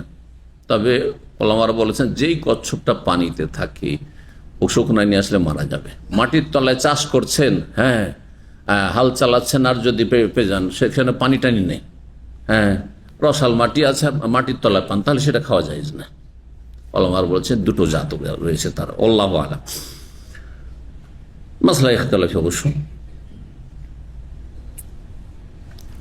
তো কোনো কিছুকে কেউ যদি হারাম করে, আল্লাহ বলছেন না, যা তয়্যিবাত পাক পবিত্র তাকে হারাম করবে না। তুমি হারাম মনে করিও না, এবং হারাম অন্যের জন্য করিও না। তুমি খাবে না, খেও না। নবী সাল্লাল্লাহু আলাইহি সাল্লামের কিছু রুচি না হলে খেতেন না। যেমন আরব দেশে একটা প্রাণী খায়, যেটা এখন পর্যন্ত আমি খাইনি, কি? নবী সাল্লাল্লাহু আলাইহি সাল্লাম খাননি, কিন্তু সাহাবায়ে নবী সাল্লাল্লাহু আলাইহি সাল্লাম দস্তরখানে খেয়েছেন। কি? দব। দব, তার নাম কি? সান্ডা। দেশি অর্থ হচ্ছে সান্ডা, কিন্তু এখানে কি বলা হয়? দব। দব হয়। দবের বেশ উপকারিতা আছে, যারা খায় তারা খুব উপকারিতা গুণগান বর্ণনা করে। আরবরা বিশেষ করে তো খুবই ভক্ত এই খাবারের, কিন্তু আজ পর্যন্ত আমি খাইনি। আমি নবী সাল্লাল্লাহু আলাইহি সাল্লামের তরিকে আছি। নবী সাল্লাল্লাহু আলাইহি সাল্লাম বলছে আদাব লাস্তু আকলুহু ওয়া লাস্তু উহাররিমু, আমি যাবো খাবো না আর হারামও বলবো না। ও কেলাফি মাইরাতে রসুল্লাহ খাচ্ছেন দস্তরখানে, সাহাবিরা দব খাচ্ছেন, নবী সাল্লাল্লাহু আলাইহি ওয়াসাল্লাম বলছেন খাবো না, আমি খাবো না। তখন সাহাবিরা বলে ইয়া রাসূলুল্লাহ খান একটু, আমরা তো খাচ্ছি। বলছেন যে এই যে হারাম করছে না, কিন্তু ওয়ালাইসাত বিআরযি কওমি, আমার মাতৃভূমি মক্কাতে এ দব পাওয়া যায় না, তোমাদের হেজাজ নাজদে ওই দিকে পাওয়া যায়, ওই আল কাসিম আর রিয়াদ এই দিকে পাওয়া যায় বেশি। সেই জন্য কি ওই ওয়ালাকিন আফুহু লাইসাত বিআরযি কওমি, আমি খাবো না তোমাদের সাথে। কি জন্য? আফুহু, সেটা আমার অরুচি লাগে, রুচির ব্যাপার আছে। অনেকে বট খান, ঠিক না, রুচি হয় না, আরে মনে হয়ে যায় যার কি ছিল এটা, দেখতে কত খারাপ ছিল, আর তারপরে যখন এত সুন্দর করে বানিয়েছে, কিছু লোক তো পাগল খাবার, অধিকাংশরে আমাদের সমাজের। যাই হোক, কোনো কিছুকে হারাম মনে করবেন না, কেউ খেলে যদি হালাল হয় তাহলে হারাম মনে করবেন না, আর অন্যকে ঘৃণা করবেন না খেলে, আপনার রুচি হয় না খেয়েন না। 6691 নম্বর হাদিস বর্ণনা করছেন ওবায়দ ইবনে উমাইর, তিনি বলছেন সামিআতু আয়েশা রাদিয়াল্লাহু তাআলা আনহাকে বলতে শুনেছি, তাজউম মানে তিনি বলেছেন, আন্নান নবী সাল্লাল্লাহু আলাইহি ওয়াসাল্লাম কানা ইয়ামকুসু ইনদা যায়নাব বিনত জাহশ ওয়া ইয়াশরাবু ইনদা হাসান। নবী সাল্লাল্লাহু আলাইহি ওয়াসাল্লামের ভালো একটা অভ্যাস ছিল, যাদের একাধিক স্ত্রী আছে আর একসাথে বা পাশাপাশি বাড়ি একই জায়গায় যদি রাখেন, দুই দেশে হলে ভিন্ন বিষয়, একটা বাংলাদেশে রেখেছেন, একটা সৌদি আরবে রেখেছেন, তাহলে অসুবিধা নেই, তাই না? কিন্তু সেখানে অনুমতি করবে থাকতে হবে, না হলে 1 বছর সৌদি আরবে 1 বছর বাংলাদেশে থাকতে হবে। ভালো করে মনে হবে, এই নয় যে এটা যেহেতু ভিসা আছে তো এটা সব সময়, আর ওখানে যখন যাব আর তখন বাস 1 মাসের ছুটি যাবো, 1 মাস থেকে চলে আসবো, হকাতে হয়ে যাবে। যদি আপনার স্ত্রী ছাড় না দেয় তো আপনাকে হিসাব দিতে হবে, আর না হলে পারমিশন নিতে হবে যে আমি নিরুপায় পারছি না, ওই 1 মাস 2 মাসে আমার ছুটি, তুমি অনুমতি দাও, বা এই শর্তে যদি বিয়েতে আসো তো ঠিক আছে। কিন্তু একই জায়গায় একই শহরে আছেন, দাম্মামে 2 স্ত্রী আছে, যেখানে আছেন আপনি দেশে আছেন, একই জায়গায় আছে, যদি একই বাড়িতে না রাখা ভালো। একই বাড়িতে রাখা জায়েজ, একই রুমে নয়, একই বাড়িতে রাখা জায়েজ, কিন্তু সেখানে যদি তাদের কষ্টের কারণ হয়, অশান্তির কারণ হয়, বা আপনার অশান্তির কারণ হয়, তাহলে ভিন্ন বাসার ব্যবস্থা করা, এটা হচ্ছে শ্রেয় উত্তম। জি, তারপর আজকালকার জামানায় যেমন পুরুষদের চাহিদা অনেক বেশি, তেমন মহিলাদের চাহিদা তার চাইতে বেশি। কি একমত না আপনারা? একসময় আমাদের মা খালারা 3 বার খেতে পেলে তো খুবই ভালো, যদি নাও পাই 2 বার পেলেও কাজ চলত, ব্যাস টাইমে টাইমে, তাই না? আর কিছু লাগতো? আর কিছু লাগতো? ব্যাস তেল সামাল লাগতো, আর কিছু লাগতো না। কিন্তু এখন ভালো ভালো মোবাইল লাগবে স্ত্রীকে, আর তারপর এই গয়না লাগবে, তো এটা লাগবে, মাঝে মাঝে গিফট লাগবে। হ্যাঁ, বিদেশ থেকে আসলে কি নিয়ে আসলে তুমি, ঝগড়া শুরু হয়ে গেল। চাহিদার শেষ নেই, চাহিদার শেষ নেই, যার ফলে এখন এই সময়। আচ্ছা, একাধিক বিয়ের উদ্দেশ্যটা কি আমি বলি, কারণ অনেক যুবকরা খুব আবেগী। একাধিক বিয়ের উদ্দেশ্যটা কি? উদ্দেশ্য যদি আপনার থাকে শান্তি, তাই না, যে এই শান্তিতে আছে, এর চাইতে ভালো শান্তিতে থাকবো, বা এইরকমই থাকবো, এটাই না উদ্দেশ্য, নাও শান্তি। পাগলের মতো বিয়ে করবেন না, আবেগী হয়ে কখনো বিয়ে করবেন না। হ্যাঁ, একবারে শান্ত হয়ে সুস্থ মস্তিষ্কে বিবেককে কাজে লাগিয়ে আপনার জন্য উপকারী অপকারী, হ্যাঁ, ভালো মন্দ চিন্তা করে, অনেকবার চিন্তা করবেন, ইস্তেখারা করবেন। জি, বিয়ে করার উদ্দেশ্য কি? পিস, শান্তি, তাই না?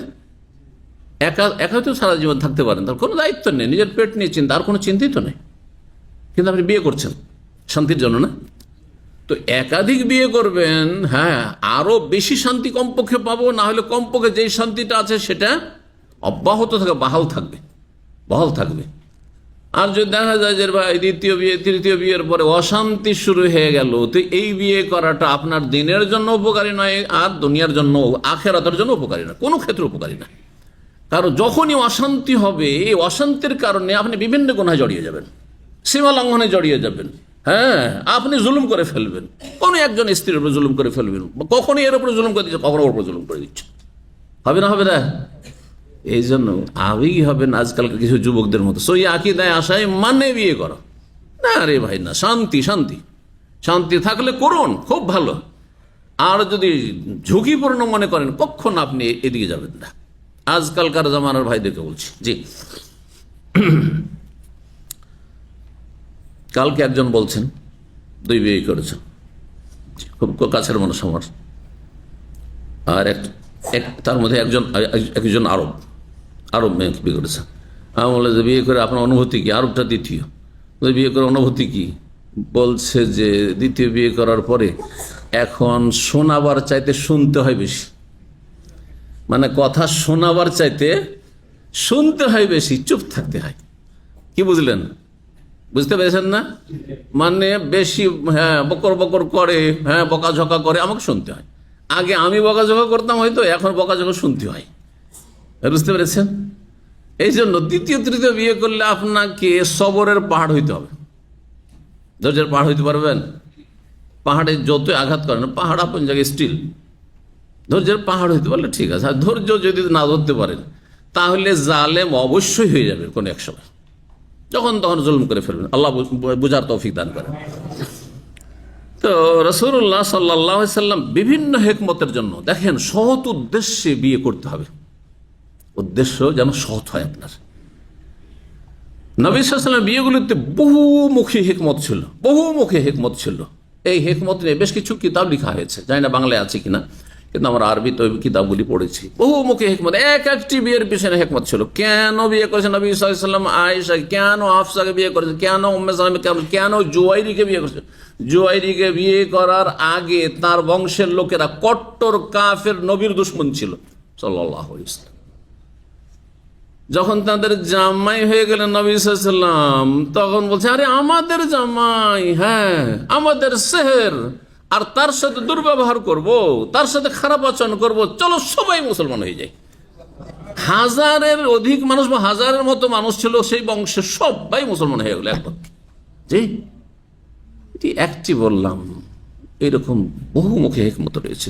আপনার আমার জীবনে ওইরকম হিকমত আছে? যদি হিকমত থাকে তাহলে ঠিক আছে, যাতে আল্লাহ সন্তুষ্টি হবে, দাওয়ার ময়দান খুলবে, দিনের কাজ হবে, অথবা আমার শান্তি হবে, আমার পরিবারে শান্তি হবে, এতে তাহলে ঠিক আছে। আর না হলে অশান্তি কখনো টেনে নিয়ে আসবেন না। জি, তো নবী সাল্লাল্লাহু আলাইহি সাল্লামের ভালো অভ্যাস ছিল, বলছিলাম, একাধিক স্ত্রী থাকলে পালা নির্ধারণ করতে হবে, ঠিক না? পালা রাতের জন্য, দিনের জন্য পালা নয়। দিনে সব জায়গায় যাওয়া যায়, রাতের জন্য কি পালা নির্ধারণ। রাতটা কাটাতে হবে একজন স্ত্রীর কাছে, একদিনের কাছে, একদিন ওর কাছে, অথবা 2 দিন, যদি 2 দিন করে থাকেন 2 দিনের কাছে হলে 2 দিন ওর কাছে, 7 দিনের কাছে থাকলে 7 দিন ওর কাছে থাকতে হবে, এইভাবে। তবে একদিন করে ভালো, যাতে করে বেশি গ্যাপ না হয়ে যায়। দিনের বেলা নবী সাল্লাল্লাহু আলাইহি সাল্লাম সকালবেলা একবার সবগুলি স্ত্রীর বাড়ি রাউন্ড দিতেন, দেখা করে নিতেন, খোঁজ খবর নিয়ে দিতেন, সুখ দুঃখের ভালো মন্দ খবর নিয়ে নিতেন। আর আসর পরে একটা রাউন্ড দিতেন। যখনই আসর পরে নবী সাল্লাল্লাহু আলাইহি সাল্লাম যেতেন দেখা সাক্ষাৎ করতে সবার বাড়িতে, তখন নবী সাল্লাল্লাহু আলাইহি সাল্লামের কিছু ধর্মীয় এই যে ছিল এখানে যায়েনব বিনতে জাহাসের কথা, যায়েনব বিনতে জাহাস রাদিয়াল্লাহু তাআলা আনহা, তিনি মধু সব সময় সংগ্রহ করে রাখতেন এবং নবী সাল্লাল্লাহু আলাইহি সাল্লাম মধু খাওয়াইতেন। আর নবী সাল্লাল্লাহু আলাইহি সাল্লাম মধু খুব পছন্দ করতেন। আর মধু খেতে গিয়ে শুধু কথাবার্তা বলার চাইতে মধু খেতেও সময় লাগতো, তো ওনার বাড়িতে গিয়ে একটু দেরি হয়ে যেত। তখন আয়েশা রাদিয়াল্লাহু আনহা, হাফসা রাদিয়াল্লাহু তাআলা আনহা যুক্তি করলেন যে শুধু এর যায়েনবের বাড়িতে গেলে কেন এত লেট হয়, আমাদের বাড়িতে তো লেট করে না। তো আমরা একটা কৌশল করি যাতে করে এই লেটটা না হয়। তো নবী সাল্লাল্লাহু আলাইহি সাল্লাম মধু খেতে গিয়ে দেরি করেন, তো যখনই আসবেন, মধু তৈরি হয় কি থেকে? কি থেকে তৈরি হয়? ফুল থেকে তৈরি হয়, বিভিন্ন ফুল থেকে। কিছু ফুলের গন্ধ তো ভালো আছে, ঘ্রাণ ভালো, কিছু ফুলের কিছু গন্ধ আছে। তো মাগাফির ধরনের এক গাছ ছিল, যেই গাছের কি হইতো গন্ধ, ওতে গন্ধ হইতো একটা। ওখান থেকে যদি, ওই ফুল থেকে যদি চুষে থাকে সেই মৌমাছি, তাহলে সে গন্ধ হইতো। তো নবী সাল্লাল্লাহু আলাইহি ওয়াসাল্লাম যখনই এসছেন যুক্তি করেছেন যে আমিও বলবো যে মাগাফির খেয়েছেন, আপনার মুখ দিয়ে গন্ধ আসে, আর তুমিও বলবে। হাফসা রাদিয়াল্লাহু তাআলা, হাফসা সোজা সিধা মানুষ ছিলেন, ওমরের মেয়ে, যেভাবে আয়েশা রাদিয়াল্লাহু তাআলা বুঝেতেন উনি ওইভাবে বুঝে নিতেন। ঠিক আছে, তুমি যখন বলছো ওইটাই বলবো। নবী সাল্লাল্লাহু আলাইহি ওয়াসাল্লাম যখন শুনলেন যে মুখ দিয়ে যখন গন্ধই আসছে মধু খেয়ে, তাহলে খাবো না। মধু খেয়ে তখন কি বললেন? তাহলে আমি হারাম করে দিলাম, আজকে থেকে মধু হারাম করে দিলাম, কারণ মধুর কারণে তাহলে এটা হচ্ছে। বুঝছেন না? এটা ঘটনা বলি। মেথি শাক কে কে খান? মেথি শাক বুঝেন? মেথি শাক হাত একটু বড় করে উঠান, তাহলে বুঝবো। লুকাচ্ছেন কেন? মেথি শাক হালাল না? হালাল। আচ্ছা, মেথি শাকে ভালো ফায়দা আছে, আমাকে খুবই ভালো লাগে, একসময় অনেক বেশি খেতাম। কিন্তু একটি ঘটনা ঘটে, এতে একটা নেগেটিভ দিক আছে, কে বলতে পারে? হ্যাঁ, খেলে আপনার ঘাম থেকে, বগল থেকে যে জায়গাগুলি বিশেষ করে ঢাকা থাকে, ভিজে যায়, সেই জায়গাতে গন্ধ বেরোবে, বগল থেকে গন্ধ বেরোবে, শরীর থেকে গন্ধ বেরোবে। 2-3 দিন খান আর তারপরে দেখেন যে আপনার শরীরে গন্ধ শুরু হয়ে যায়, অথচ আপনার হরমোনের সমস্যার কারণে শরীরে গন্ধ না। এটা কিভাবে জানলাম? আমার মেয়েরা আজকের থেকে প্রায় 20 বছর আগে বা তারও আগে মাদ্রাসায় প্রাইমারি স্কুল ক্লাস 1-এ পড়তে গেছে। সেই সময় এটা আমার বাসাতে খুব মেথির শাক হতো, আর তারাও মেথির শাক খেত, তারা জানতো না। একদিন তাদের টিচার, নোটবুক যেটি আছে প্রতিদিন রিপোর্ট লিখে পাঠাই গার্জিয়ানের কাছে, তাতে লিখে পাঠিয়েছে যে আগামী দিনে যেন হুলবা না খায়। মেথিকে কি বলে? হুলবা, আরবিতে বলে হুলবা না খায়। তো আমি তো কেন হুলবা খেতে নিষেধ করলো কেন? তখন ক্লাস 1-এর মেয়েরা বলছে যে আব্বু মেথিতে নাকি গন্ধ হয়, হুলবা এতে গন্ধ হয়, এই জন্য খেতে নিষেধ করেছে। আর আমাদের গন্ধ টিচার পেয়ে গেছে, তার টিচারের নাক কত খাড়া, কথা বুঝতে পারি, নাক খুব তেজের। জি, আমরা নাক খাড়া বলি, নাক তেজ হইলে গন্ধ পেয়ে গেছে। তারপর থেকে একেবারে বন্ধ করে দিলাম। মাঝে মধ্যে যেহেতু খুব ভালো লাগতো, আমরা খেলে ব্যাস আমরা খেতাম, আর ছেলেমেয়েরা কেউ খেত না, আর খায়ও না, এখনো খাই না। মাঝে মধ্যে বছরে 1-2 বার ওরা হয়তো একটু যদি বলা হয় তো খাবে, যাতে গন্ধ না হয়, বুঝতে পেরেছেন? আর আমি অনেক কমিয়ে দিছি গন্ধের কারণে। তো নবী সাল্লাল্লাহু আলাইহি সাল্লামের ঘটনা ঠিক ওইরকমই ছিল, গন্ধের বিষয়টি ছিল। বলছেন যে নবী সাল্লাল্লাহু আলাইহি সাল্লাম কি করতেন? কানে ইয়ামকুসু ইনদা যায়নাব বিনতে জাহশ, যায়নাব বিনতে জাহশের কাছে অবস্থান করতেন। ওয়াশরাবু ইনদাহা আসরা, তার কাছে গিয়ে আসর পরে মধু পান করতেন। ফাতাওয়াসাইতু আনা ওয়া হাফসা, মা আয়েশা বলছেন আমি এবং হাফসা যুক্তি করলাম কি আন্না আইয়াতানা দাখালা আলাইহান নবী সাল্লাল্লাহু, আমাদের যে কারো কাছে দুইজনের মধ্যে নবী সাল্লাল্লাহু আলাইহি সাল্লাম প্রবেশ করবেন আমাদের কাছে, ফালতাকুল, তুমিও বলবে আর আমিও বলবো কি ইন্নী আজাদু মিনকা রিহা মাগাফির, এই মাগাফিরের দুর্গন্ধ পাচ্ছি আপনার মুখ থেকে। আকালতা মাগাফির, আপনি কি ওই মাগাফির গাছের আঠা খেয়েছেন নাকি? কিছু কিছু গাছের আঠা, জি না, ওই চিংগামের মতো। আমরা ছোটকালে গাছের আঠাকে চিংগাম বানাইতাম, এখন পয়সা দিয়ে চিংগাম খাচ্ছেন। কিছু কিছু গাছের আঠা আমাদের দেশে খাওয়া হয়, জি খাওয়া হইতো একসময়। ফাদাখালা আলা ইহদাহুমা, তাদের দুইজন একজনের কাছে নবী সাল্লাল্লাহু প্রবেশ করলেন। ফাকালা যালিকা লাহু, তখন তিনিও বললেন। দুইজনই বলছেন। হাফসার বাড়িতে গেল একই কথা, যে আপনি মাগাফির খেয়েছেন নাকি, মুখ দিয়ে কেন গন্ধ আসছে আপনার? আয়েশাও তাই বলছেন। ফাকালা, নবী সাল্লাল্লাহু আলাইহি ওয়াসাল্লাম বললেন আমি তো মাগাফির খাইনি, কিন্তু বাল শারিব তো আসলাম, আমি মধু পান করেছি ইনদা যায়নাব বিনতে জাহশের কাছে, তবে ওয়ালান আউদা লাহু, আর জীবনে কখনো এই মধু খাবো না। অন্য রিওয়ায়াতে রয়েছে আমি মধু আমার উপরে কি করে নিলাম, হারাম করে নিলাম। ফানাজালাতে, আয়াত নাযিল হয়ে গেল, ইয়া আইয়ুহান নবী লিমা তুহাররিমু মা আহাল্লাল্লাহু লাকা, যা আল্লাহ আপনার জন্য হালাল করেছেন আপনি হারাম কেন করবেন? স্ত্রীর কথা শুনে, কেন হারাম করবেন? আপনি হারাম করবেন না। তবে তো কি মারাজাত আজওয়াজে, আপনি স্ত্রীদের সন্তুষ্ট করতে চান, খুশি করতে চান, না খান আপনি।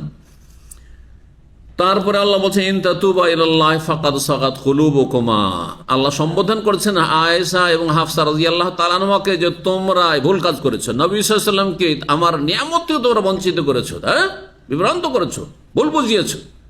তোমরা যদি উভয়ে তওবা করো আল্লাহর কাছে, তাহলে তোমাদের জন্য কল্যাণকর, যেহেতু ফাকাদ সাগাত কুলুবুকুমা, এই ভুল করার কারণে তোমাদের অন্তর বক্র হয়ে গেছে। মানুষ যখন পাপ করে তখন অন্তর সোজা থাকলে কখনো পাপ করতে পারে না, বোঝা গেছে না?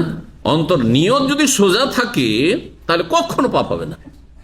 নিয়ত সোজা মানে জান্নাতের দিকে, আপনার কেন্দ্র বস্তু, লক্ষ্য বস্তু হচ্ছে জান্নাত, তাহলে কখনো আপনার দ্বারা পাপ হবে না। কারণ পাপ তো তুমি জাহান্নামে নিয়ে চলে যাবে, জান্নাতের রাস্তা হারিয়ে ফেলবেন আপনি, গোমরাহ হয়ে যাবেন আপনি। গোমরাহ মানে রাস্তা হারিয়ে ফেলা। তো আয়েশা এবং হাফসাকে সম্বোধন করে আল্লাহ বলেন ওয়াইজ আসাররা নবী আলা বাযি আজওয়াজি হাদিসা ফালাম্মা নাব্বাত বিহি, ওই আয়াত এখানে নিয়েছেন সূরা তাহরিমের আয়াত নম্বর 3। আর বিস্তারিত তাফসীরের সময় নাই, সেজন্য নবী সাল্লাল্লাহু আলাইহি সাল্লাম গোপনে তাদেরকে বলেছিলেন যে তোমরা জেনে রাখো যে আমি আর এইটা খাবো না, এই যে জাইনার বাড়িতে আমি খেতাম, আমরা খাবো না। বল শরীফ তো আসলাম, আসলে আমি মধু পান করেছিলাম। জি, অন্য রিওয়ায়াতে রয়েছে আর একটি সনদে, ওয়ালান আউদ আলাহু ওয়াকাদ হালাফতু, আমি কখনো আর এই মধু খাবো না যখন গন্ধ আসছে মুখ থেকে, আর আমি আজকে হলফ করে নিলাম, মানে শপথ করে নিলাম।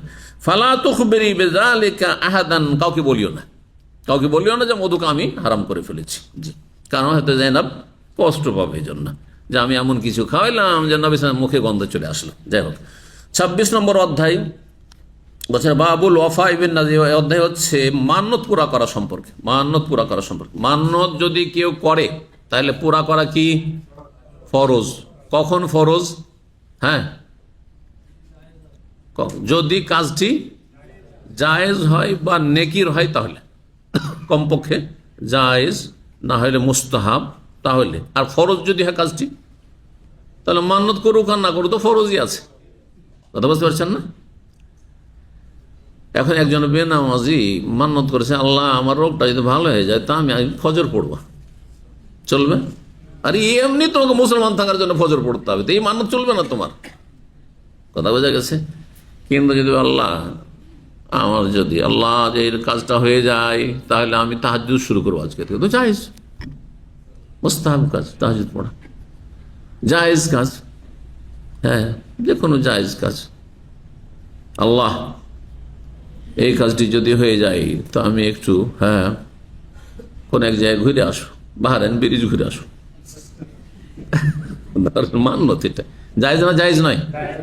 উদাহরণ দিচ্ছি যাতে বুঝতে পারেন, কারণ আমাদের শিরকি মান্যত আছে, বেদাতি মান্যত আছে।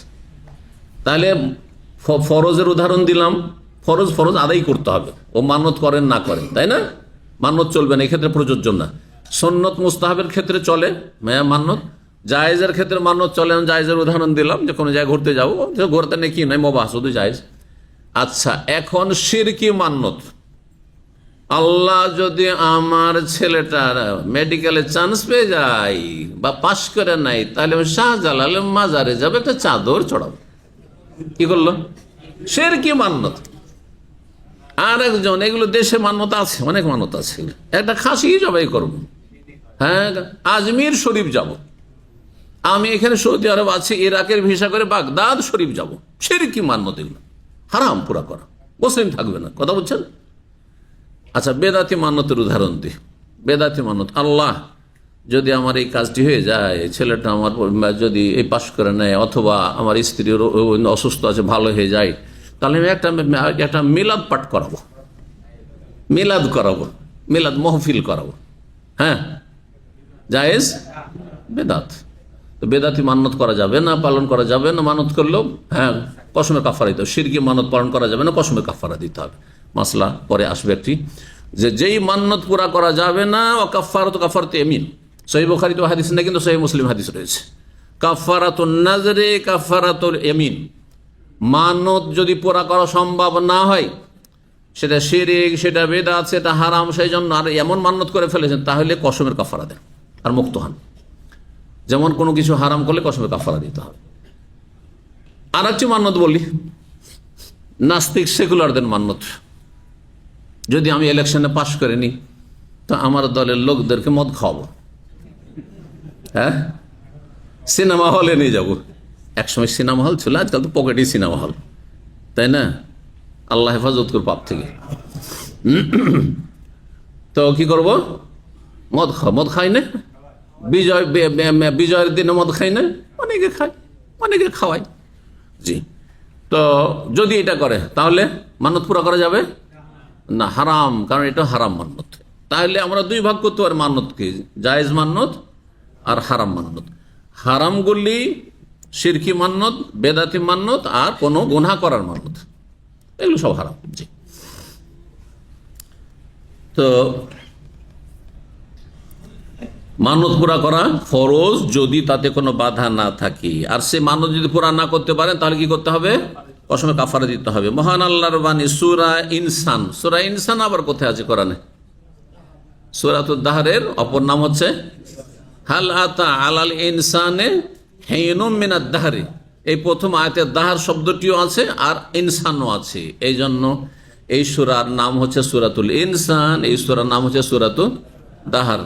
যেমন সূরা তওবা এর নাম, প্রসিদ্ধ নাম ভারত বাংলাদেশে হচ্ছে সূরা তওবা, কিন্তু আরব দেশে প্রসিদ্ধ নাম হচ্ছে সূরা আল বারাত, কারণ প্রথম শব্দ হচ্ছে বারাআতু মিনাল্লাহি ওয়া রাসূলিহি, কিন্তু এতে তওবার কথা রয়েছে, এই সূরাতে তওবার কথা রয়েছে। এই জন্য 6692 নম্বর হাদিস বর্ণনা করছেন ইবনে ওমর রাদিয়াল্লাহু তাআলা আনহু, তিনি বলেন আওয়ালাম ইউনহাউ আনিন নাযরি, আব্দুল্লাহ বিন ওমর তার মত ছিল যে মান্যত নিষিদ্ধ, মান্যত করা নিষিদ্ধ, কারণ মান্যতে কোনো ফায়দা নেই, আসলে মান্যতে কোনো লাভ নেই। বাংলা ভাষীরা আমাদের মানত করে, কিন্তু মানত করে অজ্ঞতার কারণে, মানতে কোনো লাভ, এক পয়সা লাভ নেই। লাভ আছে কিসে? সাদাকা করলে।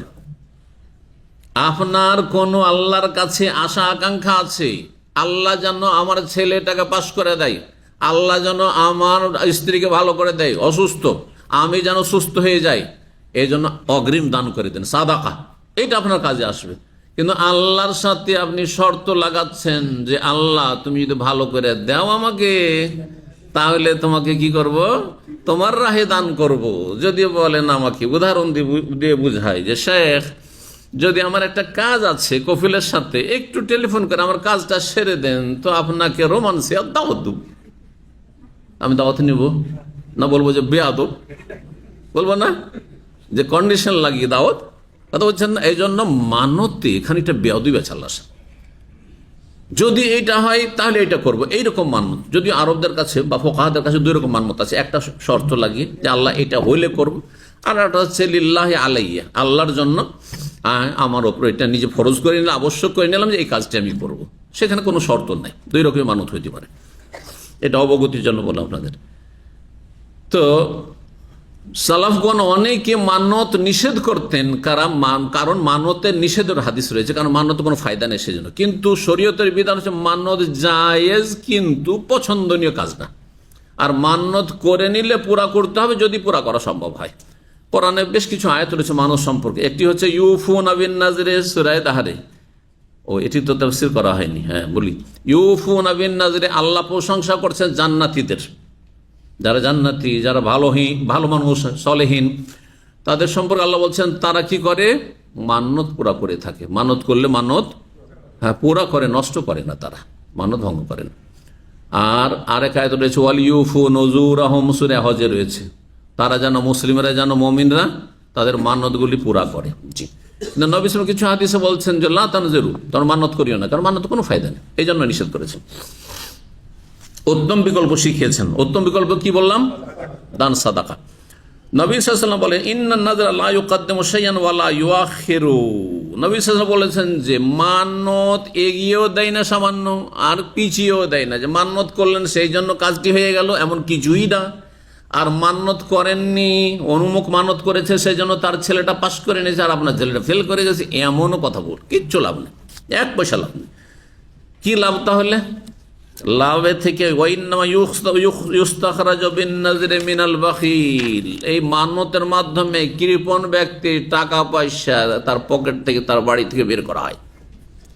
এখন মান্যত করেছে যে আমার কাজটা যদি হয়ে যায় তাহলে গোটা গ্রামের লোককে জুমার দিন আমি একটা গরু কেটে খাওয়াবো। এখন গরু তো সহজে খাওয়াইতেন না, সোজা আঙ্গুলে খাওয়াইতেন না, একটা লোক দাওয়াত দিতেন না আপনার বাড়িতে, কিন্তু এখন খাওয়াইতে বাধ্য। বলছেন না তো বখিলের মাল বেরোলো না, কিন্তু লাভ আপনার সার্থক হলো না।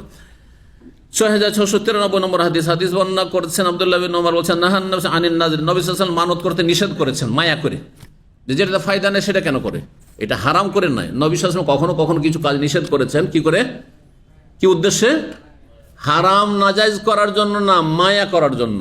এটা বুঝেন না? একটা উদাহরণ দিয়ে বুঝাই আপনাকে। আমাদের ছেলেমেয়েরা লেখাপড়া করে বড় হয়েছে, রাত 11টা হইলে আমরা নিষেধ করি লেখাপড়া করতে, আমার যেটা তরিকা, কারণ আমি এই তরিকায় লেখাপড়া করেছি। বেশি সারা রাত পড়লে বড় মানুষ হওয়া যায় না। অনেকে এসব কিচ্ছা কাহিনী শোনায়, অমুক মাত্র 3-4 ঘন্টা ঘুমায় আর খুব পড়ে, সুস্থ থাকে। হ্যাঁ, ভুল কথা এগুলো।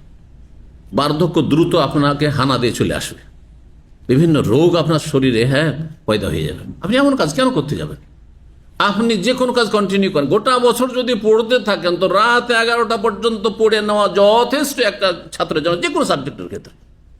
কিন্তু আপনি গোটা বছর আড্ডা দেবেন, আর যখন কাছে চলেছে 1 মাস 15 দিন আছে পরীক্ষা, তখন লেখাপড়া শুরু করবেন, কিতাবের কোনো খবর নাই সাবজেক্টের, এখন তো আপনাকে 24 ঘন্টা পড়তে হবে। বুঝতে পারছেন না? আমরা মদিনার সাথী সঙ্গীদের সাথে থেকেছি, কিন্তু রুমমেটরা থাক, তাদের সাথে আমি ইত্তেফাক করে নিতাম আগে, কারণ জানি যে কিছু রুমমেট আজও সারা রাত পড়তে চাইবে, বা পরীক্ষার সময় রাত 2টা 3টা পর্যন্ত পড়তে চাইবে। আমি না ভাই, একটা সার্কুলার আছে, সেটা হচ্ছে রাতে 11টায় লাইট বন্ধ হয়ে যাবে। এখন তারপরে তুমি পড়বে, মসজিদ আছে, গ্যালারি আছে, আর বিভিন্ন জায়গা আছে, চলে যাও সেখানে গিয়ে পড়ো। হ্যাঁ, কিন্তু এতে রুমে লাইট চলবে না, এতে সবাই সহমত বা সহমত খালাস। যেমনই 11টা বাজতো 5-10 মিনিট টাইম দিতাম, আর তারপর দিতাম বন্ধ করে। একদিন বন্ধ করেছি, আর আমার এক সাথী, সৌদি সাথী, খুবই ব্রেনি, কিন্তু গোটা বছর পড়বে না, গোটা বছর ঘুমাবে, ঘুরবে, এই করবে, তারপরে সারা রাত পড়বে। রুমমেট জাজাহুল্লাহ খুব ভালো মানুষ, পরেজগার মানুষ, কিন্তু স্বাভাবিক ও কিতাব খুলে আছে, আর তারপরে দিয়েছি বন্ধ করে। তখন আমাকে বলছে হাদাক আল্লাহ ইয়াহদিক। হ্যাঁ, আমিন। রেগে যাবো নাকি ওদের মতো? কি বললাম? আল্লাহ হেদায়েত করুন, দোয়া নামার জন্য এদিন সিরাতুল মুস্তাকিম পড়ছি, প্রতি রাকাতের নামাজে পড়ছি, তো কেউ আল্লাহ ইয়াহদিক বললে কি বলবো? তাহলে সে রাখবেন না, কথা বুঝছেন না? আল্লাহ ইহাদিক যদি কেউ বলে দেয়, বলছে আমিন, বলছে হ্যাঁ খুশি। কিন্তু যদি বলেন আল্লাহ ইহাদিক কেউ বলেছে কোনো আরবি, আর আপনি বলেন আল্লাহ ইহাদিক, আল্লাহ তোমাকে হেদায়েত করুক, মারামারি শুরু হয়ে যাবে, তখনই শুরু হয়ে যাবে। কিন্তু সাবধান, আরব দেশে থাকছেন, বুঝছেন না? কারণ আল্লাহ ইহাদিক দুয়া আমাদের কাছে, কিন্তু ওদের ট্রেডিশনে সেটি হচ্ছে গাল, যে তুমি পথভ্রষ্ট। আল্লাহ ইহাদিক মানে তোমাকে হেদায়েতের প্রয়োজন আছে, তুমি পথভ্রষ্ট। হ্যাঁ, অন্য ভুল বুঝছে, যে ভুল বুঝে তাকে সোজা বুঝাবেন। আমিন, আল্লাহ তোমার দোয়া কবুল করুন। আচ্ছা, তারপরে হইলো মনটা খারাপ করে আমি গেলাম। হ্যাঁ, তারপরে বাইরে গিয়ে একটু ফ্রেশে উজু করে হয়তো এসে ঘুম দিব। তো এসে যদি আমাদের বাঙালিদের মধ্যে হইতো এরকম রুমমেটের সাথে, তাহলে মনে হয় কতদিন যে কথা বন্ধ রাখতেন, তাই না? আরবদের একটা ভালো গুণ আছে, শুনে রাখেন। এই ভালোগুলি আমি সব জায়গা থেকে নিতে বলি। আমাদের ভালো কিছু আছে, কিন্তু খারাপ আছে অনেক। তো এসে আমি চিন্তা করছি যে ও তো একটু রেগে গেছে, যে ওর কিতাব খুলে আছে, আর দিলাম লাইট বন্ধ করে। তো এসে বলছে সাথে সাথে আসসালামু আলাইকুম রহমতুল্লাহ, দিলাম সালাম একটা জোরে, সাথে বলছে ওয়ালাইকুম আসসালাম রহমতুল্লাহ। আমারও দিল খোলা আসা, তারও দিল খোলা আসা, অন্তর মিলে গেল, আলহামদুলিল্লাহ, ঝামেলা সে। সকালবেলা কোনো কিছুই নেই, কথা বলছেন না? এই জন্য কারো সাথে যদি ভুল বুঝাবুঝি হয়, সালাম দেন আপনি। সালামে সমস্ত রাগ আক্রোশ ঠান্ডা করে দেবে। জি, কথা লম্বা না করে এই হাদিসটি শেষ করি। একটি হাদিস আর রয়েছে। তো নবী সাল্লাল্লাহু আলাইহি ওয়াসাল্লাম মানত করতে নিষেধ করেছেন মায়া করে। বলছিলাম যে মায়া করে ছেলে মেয়েদেরকে বকাঝকা করি না, পড়া চলবে না, এক্ষুনি সব ঘুমাও, লাইট বন্ধ করো, বলছে না? এটা কি হারাম? সেই জন্য ও তো বেশি করে লেখাপড়া করতে চায় পরীক্ষার জন্য, কিন্তু আমি কি জন্য নিষেধ করছি? মায়া করে নিষেধ করছি। ওই রকমই শরীয়তে হাদিসে বেশ কিছু বিষয় রয়েছে নবী নিষেধ করেছেন, কিন্তু সেই নিষেধাজ্ঞাটি মায়া মমতার উদ্দেশ্যে করেছেন, হারাম করার উদ্দেশ্যে না, জায়েজ করার উদ্দেশ্যে করেননি। জি, যেটি বলা আমর শাফাকা বা নাহিউ শাফাকা। জি, মায়া মমতার আদেশ নিষেধ। ইন্নাহু লা ইয়ারুদ্দু শাইআন, আর বলেছেন এতে কোনো কিছু খণ্ডন, তকদিরের কিছুই খণ্ডন হবে না। ওয়ালাকিন ইউস্তাখরাজু মিনাল বাখিল, কৃপণের ধন সম্পদ কিছু বের করা হবে। 6694 নম্বর হাদিস, আবু হুরায়রা বলছেন নবী সাল্লাল্লাহু আলাইহি ওয়াসাল্লাম বলেছেন লা ইয়াতি ইবনা আদম আন-নাযরু বিশাইইন, মানত আদম সন্তানের কাছে কিছুই নিয়ে এসে দিতে পারে না। লাম আকুন কাদ্দারতুহু, আল্লাহ বলেছেন হাদিসে কুদসি, যেটি আমি, এখানে রয়েছে কাল আল্লাহ উজ্জ্ব রয়েছে, মহান আল্লাহ বলেন আদম সন্তানের কাছে মান্নত কিছুই নিয়ে এসে দিতে পারেন না। লাম আকুন কাদ্দারতু, যেটিকে আমি তার তকদিরে নির্ধারণ করিনি। ওয়ালাকিন ইউলকিহিন নাযরু ইলাল কাদরি, তবে মান্নত তাকে তকদিরের দিকে সোপর্দ করে দেয়, তকদিরের দিকে ন্যস্ত করে দেয়। মানে তকদিরে যেটা আছে ওটা হবে, ওর তোমার মান্যতে কিছু হবে না। কাদ কুদ্দির আল্লাহ, যেই তকদির তার জন্য নির্ধারিত করা হয়েছে। ফায়াস্তাখরিজুল্লাহু বিহি মিনাল বাখিল, আল্লাহ রাব্বুল আলামিন এর মাধ্যমে কৃপণ থেকে কিছু ধন সম্পদ বের করে নেন। ইউতিয়ানি আলাইহি মা লাম ইয়াকুন ইউতিনি আলাইহি মিন ক্বাবলু। আল্লাহ বলছেন যে এমন কিছু এই মান্যতের মাধ্যমে সে আমাকে দেয়, মানে আমার রাস্তাতে দেয়, যা এর পূর্বে কোনোদিন দিত না। মান্যত না করলে জীবনে কাউকে খাওয়াইতো না, কিন্তু মান্যত করার কারণে গোটা গ্রাম, মসজিদে, জুমা মসজিদে সমস্ত লোককে খাওয়াচ্ছে। এখানে আজকের আলোচনা শেষ করছি। জাযাকুমুল্লাহ খাইর আপনাদের ধৈর্য ধারণের জন্য। আল্লাহ আপনাদের রুজিতে বরকত দান করেন, শরীর স্বাস্থ্যে বরকত দান করেন, আল্লাহ সুস্থ রাখেন, আল্লাহ দিন দুনিয়ার সার্বিক কল্যাণ দান করেন, আল্লাহ রাব্বুল আলামিন আপনাদের ভালো করেন, আপনাদের পরিবারের ভালো করেন। রব্বানা আতিনা ফিদ দুনিয়া হাসানা ওয়া ফিল আখিরাতি হাসানা ওয়া কিনা আযাবান্নার। সুবহানা রাব্বিকা রাব্বিল ইজ্জাতি আম্মা ইয়াসিফুন ওয়া সালামুন আলাল মুরসালিন ওয়াল হামদুলিল্লাহি রাব্বিল আলামিন।